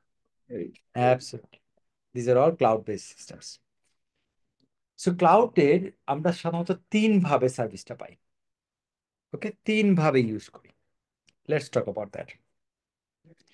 একটাকে বলি হচ্ছে কি আমরা software as a service, SaaS, SaaS, software as a service. তার মানে যেটা প্রথম আম, ইমু যেটা বলতেছিলেন, হ্যাঁ, যে একটা সফটওয়্যার আমি এখানে ইউজ করা এক্সপেন্সিভ হইতে পারে, বাট আমি যদি ক্লাউডে ইউজ করি কম এক্সপেন্সিভ, সফটওয়্যারটাই ডাইরেক্ট ইউজ করছি। যেমন সে মাইক্রোসফট অফিস আমরা যদিও ফ্রি ইউজ করি পাইরেটেড বাংলাদেশে, এই জন্য আমাদের গায়ে লাগে না, কিন্তু বিদেশে গেলে ইউ হ্যাভ টু বাই ইট। বা এখানে ভালো মাল্টিনেশনাল কোম্পানি হলে ইউ অলওয়েজ বাই ইট। 31,000 টাকা দাম, 30,000 টাকা দাম সফটওয়্যারটার। 30,000 টাকা দিয়ে সফটওয়্যার কিনবো, এরকম সফটওয়্যার আমার সাধারণত একটা দেখা যায় 50,000 টাকার কম্পিউটারে 5 লাখ টাকার সফটওয়্যার নিয়ে বসে থাকি, টেরই পাই না। সো এই যে 30,000 টাকা দিয়ে সফটওয়্যারটা কিনবো, সে একটা ভার্সন কিনছি, আমাকে হয়তো ফ্রি আপগ্রেড দিবে আরো 2টা ভার্সন, তারপরে আর দিবে না। এই যে এই যে সফটওয়্যারটা আমি 30,000 টাকা দিয়ে কিনছি, এইটার বদলে আমি চাইলে ইউজ করতে পারি যে ক্লাউডে হোস্টেড মাইক্রোসফট অফিসই আছে, Office 365 নাম মাইক্রোসফট কোম্পানিরই। ওখানে গিয়ে আমি $8 পার ইউজার পার মান্থ আমি ইউজ করতে পারি। সো আমার সফটওয়্যারটা কেনার চেয়ে আমি যদি আমার 3জন ইউজার অফিসে মাইক্রোসফট অফিস দরকার হয়, সুতরাং সে ওখানে রেজিস্টার করে অনলাইনে ইউজ করবে, একদম ওয়ার্ড এক্সেলের মেনু সবকিছু পাবে, কিন্তু সেটা অনলাইন। তাহলে সে সফটওয়্যারটাকে ব্যবহার করছে অ্যাজ এ সার্ভিস, এবং সেটার জন্য ভাড়া দিচ্ছে $8 পার মান্থ। এইটাকে বলে software as a service. So সেরকম ব্যাংকিং অ্যাপ্লিকেশন থেকে ধরে বিভিন্ন ধরনের অ্যাপ্লিকেশন এখন সাস হিসেবে অ্যাভেলেবল। আর ওগুলি customer relationship management software, call centre management software, নানান রকমের accounting software, ERP, supply chain management, বিভিন্ন ধরনের অ্যাপ্লিকেশন এখন ক্লাউড সার্ভিসে অ্যাভেলেবল। যার ফলে you don't have to purchase the software, you don't have to purchase a machine to install that software, you don't have to worry about security, you don't have to worry about database management. You just pay some money on a subscription base and keep using the software as long as you want. এখন 3জন user use করতেছে, আপনার একটা 30 জনে হলো, 30 জনের জন্য করেন, একই ইনস্ট্যান্স আপনি ইউজ করতেছেন। 2 দিন পরে আপনি এমপ্লয়ি ছাঁটাই করলেন, অর্ধেক 15 জন থাকবে, 15 জনের কষ্টটা দিয়ে 15 জন ইউজ করেন। So you have flexibility, you have security, better scalability, everything. এটাকে বলে হচ্ছে SaaS, software as a service. Okay, then comes কোন কোন কোম্পানি আছে যে না ভাই আমাদের নিজেদের সফটওয়্যার আমরা ব্যবহার করব, আমরা থার্ড পার্টি সফটওয়্যার ব্যবহার করব না, বিকজ আমাদের কাস্টমাইজেশন লাগে, নিজেদের নিজেদের রুল, অনেক কিছু সফটওয়্যারে বিল্ড করতে হয়, এর মধ্যে ট্রেড সিক্রেটও আছে আমাদের। So we can't use third party software. Okay, কিন্তু সফটওয়্যারটা আমরা ক্লাউড সিস্টেমে করতে চাই, যে আমি যাতে মেক্সিকো থেকেও হোস্ট করতে পারি, ইউজ করতে পারে আমার ইউজার, আমি বাংলাদেশ থেকে ইউজ করতে পারি আমার ইউজার, কোরিয়া থেকেও করতে পারে। তাহলে কি হলো, ক্লাউড সার্ভিসে সফটওয়্যার কি হয়, যে আমি অ্যান্ড্রয়েড আইওএস এর কথা বলছিলাম, যে অ্যান্ড্রয়েড আইওএস এর মধ্যে অ্যাপ ইনস্টল করি, সফটওয়্যারটা হচ্ছে অ্যাপ। এই অ্যান্ড্রয়েড আইওএসটা আমি ভাড়া নিতে পারি ক্লাউড সার্ভিসের কাছ থেকে, এটাকে বলি আমরা platform as a service, PaaS, platform as a service is the second type of cloud service. আমি সফটওয়্যার এজ এ সার্ভিস নিলাম না, আমি অপারেটিং সিস্টেমটা অ্যাজ এ সার্ভিস, তার মানে ওর হার্ডওয়্যার আছে, ওর ওখানে অপারেটিং সিস্টেম আছে, অল আর স্কেলেবল, আমি ওখানে আমার সফটওয়্যার আমি ওখানে ইনস্টল করলাম, করে আমি ইউজ করতে থাকলাম, এটাকে বলে হচ্ছে PaaS, platform as a service. Then the third comes infrastructure as a service. ভাই আমি প্ল্যাটফর্মও তোমারটা ইউজ করবো না, আমার লিনাক্স আমার উইন্ডোজ আমি ইনস্টল করে নিব, কারণ আমি ওই লেভেলের কন্ট্রোল রাখতে চাই। Okay, offer me space, offer me memory, offer me network bandwidth. So these are infrastructure. কতটুকু হার্ড ডিস্ক স্পেস, কতটুকু প্রসেসিং ক্যাপাসিটি, কতটুকু র্যাম, কতটুকু নেটওয়ার্ক ব্যান্ডউইথ। ওকে, আমি এই কম্বিনেশনে আমি তোমার কাছ থেকে সার্ভিস নিলাম ক্লাউড সার্ভিসের কাছে। So still it is scalable, still it is secured, but আমার ম্যানেজমেন্ট, আমার প্ল্যাটফর্ম, আমার ম্যানেজমেন্টটা, আমার অ্যাপ্লিকেশন, আমার ম্যানেজমেন্ট, আমি শুধু ইনফ্রাস্ট্রাকচারটা নিলাম। This is called IaaS, Infrastructure as a Service. This is also a cloud service. তাহলে ক্লাউড সার্ভিস আমরা 3টা ভেরিয়েশনে নিতে পারি: software as a service, platform as a service, infrastructure as a service. Okay, great. কোনো confusion? এবং ফুল outsourcing হয়ে গেল, কিছুই রইলো না। জি, ফুল আউটসোর্সিং এর ব্যবস্থা হয়ে গেল, আর কিছুই বাকি নাই স্যার। হুম, এখন আর নিজে নিজে জিনিস করা খুব বোকামি, because there are so many things available. Reinventing wheel বন্ধ করতে হবে, যাতে আমরা নিজের ফোকাস এরিয়াতে বেশি বেশি ফোকাস দিতে পারি। Unless we are an organisation যারা R&D করি, রিসার্চ অ্যান্ড ডেভেলপমেন্টে কোটি কোটি টাকা খরচ করি, সুতরাং আমার সিক্রেট বাকিরা জেনে গেলে খুব ক্ষতি হয়ে যাবে, ইয়েস, তখন আপনি ঘরের ভিতরে সবকিছু করেন, কোনো প্রবলেম নাই, ওটা আপনাকে ফিট করে। Otherwise it is always better to outsource your auxiliary মাথা ব্যথা। Okay, great. So AI, ML, cloud, কোনো কনফিউশন? স্যার একটা জিনিস স্যার, তাহলে তো স্যার আমাদের মানে নিজস্ব কোনো সার্ভার বা নিজস্ব কোনো আইটি এই ধরনের কোনো ইয়ে রাখা উচিত না। উচিতই না, আমরা যদি এখন তো উচিত রাখেও না কেউ, আমরা যদি স্যার কমে যাচ্ছে সবই সব। যদি আউটসোর্স করি, যেহেতু আমরা সার্ভার ফ্যাসিলিটি পাচ্ছি, স্টোরেজ ফ্যাসিলিটি পাচ্ছি সেখান থেকে। তারপর এখন স্যার আরেকটা জিনিস জানার বিষয়, সেটা হচ্ছে যে আমরা তাহলে স্যার প্রত্যেকে নিব, আউটসোর্সিং প্রত্যেকে করবো, এটার জন্য কি কোনো পার্টিকুলার ভেন্ডর, পার্টিকুলার? পার্টিকুলার, জি জি জি জি স্যার, জি জি এরকম কোনো কিছু অবশ্যই আছে কি? অবশ্যই, এরকম হাজার হাজার আছে। হ্যাঁ, বাট যদি আমি টপ টিয়ারে বলি, একদম টপ টিয়ারে, তাহলে এদের মধ্যে আছে হচ্ছে গুগল ক্লাউড সার্ভিস, GCP বলে, গুগল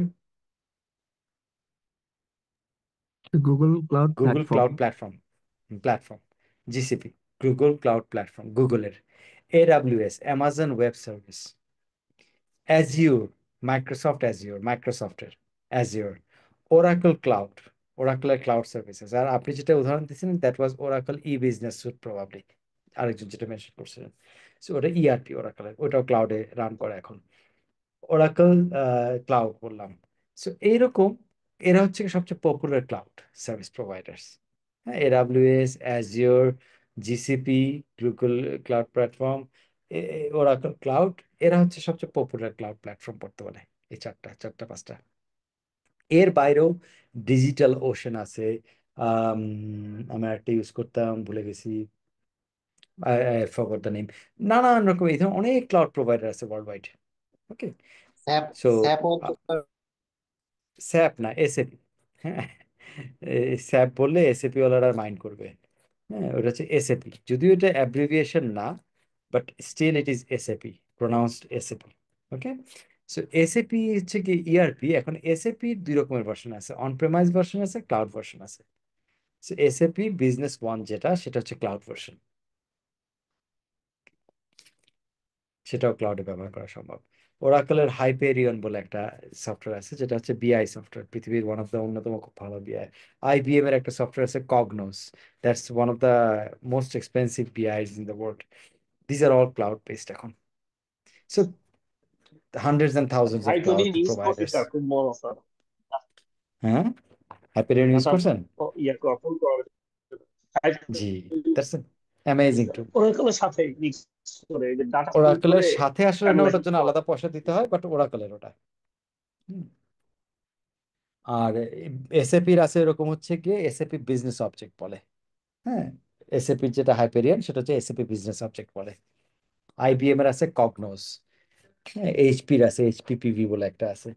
সো এরকম নানান রকমের টুল আছে। These are great tools, these are big big tools. এগুলি খুব ভালো ভালো টুল আর কি। Anyways, so AI, ML, cloud, DSS, MIS, আজকে অনেকগুলো ডিসকাশন করলাম। স্লাইডের নাম্বার হিসেবে বেশি প্রোগ্রেস হলো না, but still I think we covered few very important concepts. Okay, ইনশাল্লাহ নেক্সট ক্লাসে আরো কিছু টেকনোলজি নিয়ে আলোচনা করবো, ফাজি লজিক এবং অন্যান্য জিনিসপত্র। I hope it will still be interesting to you. আজকে কি, আজকে আমি আর বেশিক্ষণ ক্লাস নেবো না আর কি। হ্যাঁ, চলে এই আজকে শেষ করে দেবো। But if you have any question, বা আজকে কি ইয়ে class, is this okay, the pace we are going or the detail we are discussing, খুব বোরিং হচ্ছে কিনা? আসসালামু আলাইকুম স্যার। জি, ওয়ালাইকুম আসসালাম, মাসুদ জি। এআই এবং এমএল ছাড়া একটু মানে একটু সত্যি ব্রিফ করা যায়? আজকে না আমরা মানে নেটওয়ার্কের সমস্যা করে ডিসকানেক্ট হয়ে গেছে আবার। শিওর শিওর শিওর, কোনো অসুবিধা নেই। AI হচ্ছে গিয়ে আর্টিফিশিয়াল ইন্টেলিজেন্স আমরা বলি, মানে প্রথমত হচ্ছে গিয়ে ML। এখন সবই আমরা AI ভিতরে ML-টা পাই। ML হচ্ছে মেশিন লার্নিং, যেখানে AI হচ্ছে গিয়ে প্রথমত হচ্ছে গিয়ে আর্টিফিশিয়ালি, যে কোনো মানুষ বাদে মেশিন যদি কোনো ডিসিশন মেকিং ক্যাপাবিলিটি পায়, তখন আমরা এটাকে বলি আর্টিফিশিয়াল ইন্টেলিজেন্স। দ্যাট ইজ, এই ডিসিশন মেকিংটা fixed set of rule and variable ডেটার উপরে হইতে পারে, যে রুলগুলো আমি ফিক্স করে দিলাম, এআই এর ডেটাটাকে ফিড ইন করলে সেই ডেটার উপরে বেস করে সে ডিসিশন নিতে পারে, এটা এআই। আর আমি যদি এই যে ফিক্সড সেট অফ রুল, এইটাকে যদি এআই এর ভিতরে ডেটা হিসেবে তৈরি করি এবং সেই ডেটাটা সে যদি উন্নতি করতে পারে by learning, by gaining knowledge, কোথা থেকে? বাই অবজার্ভিং ডিফারেন্ট প্যাটার্নস, বারে বারে একটা রকমের এক্সপেরিয়েন্স হচ্ছে, সেই এক্সপিরিয়েন্স থেকে যদি নলেজ তৈরি করে তার মডেলটাকে, তার বেসটাকে, তার রুলটাকে যদি সে ইমপ্রুভ করতে পারে, তাহলে এটাকে আমরা বলবো মেশিন লার্নিং, যে সে লার্ন করতেছে। ওকে, তখন আমরা এটাকে বলি হচ্ছে গিয়ে মেশিন লার্নিং। বোঝা গেছে?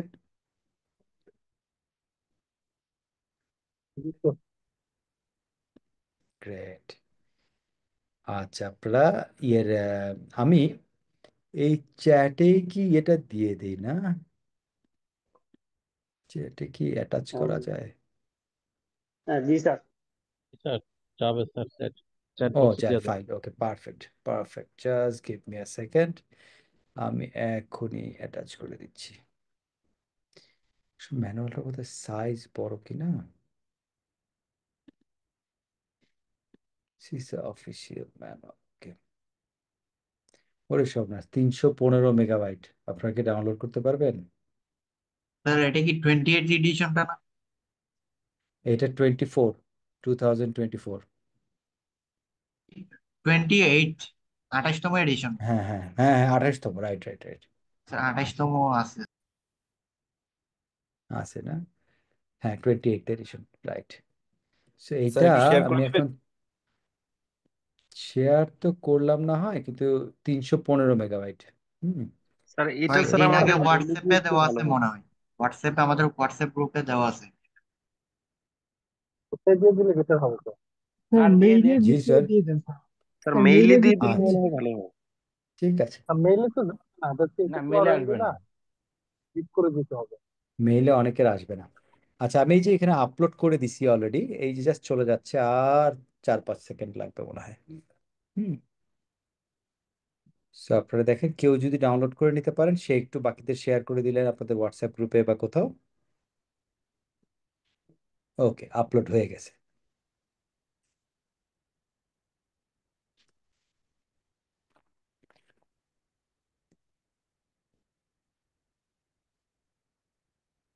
পেয়েছেন? জি স্যার, ডাউনলোড হচ্ছে স্যার। পেয়েছি স্যার। Great great, wonderful. ঠিক আছে, ওটা ডাউনলোড হতে হতে কারো কোনো প্রশ্ন, কোনো কিছু?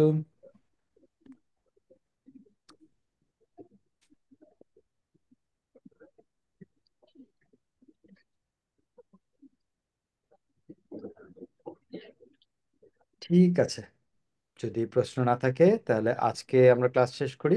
আর আমি এই স্লাইডগুলো শেয়ার করে দিব, আমি ক্লাসটা শেষ করার পরে শেয়ার করে দিব। হ্যাঁ, জাস্ট আমি নেক্সট ক্লাসের পরে এই স্লাইডগুলো শেয়ার করে দেবো। ওকে, ঠিক আছে, থ্যাংক ইউ স্যার। মিটিং বন্ধ করলে স্যার ঠিক এটা আছে। মিটিং এখন বন্ধ বন্ধ করলে স্যার করলে ডাউনলোডটা হবে না, ডাউনলোডটা স্টপ হুম, হয়ে যেতে পারে।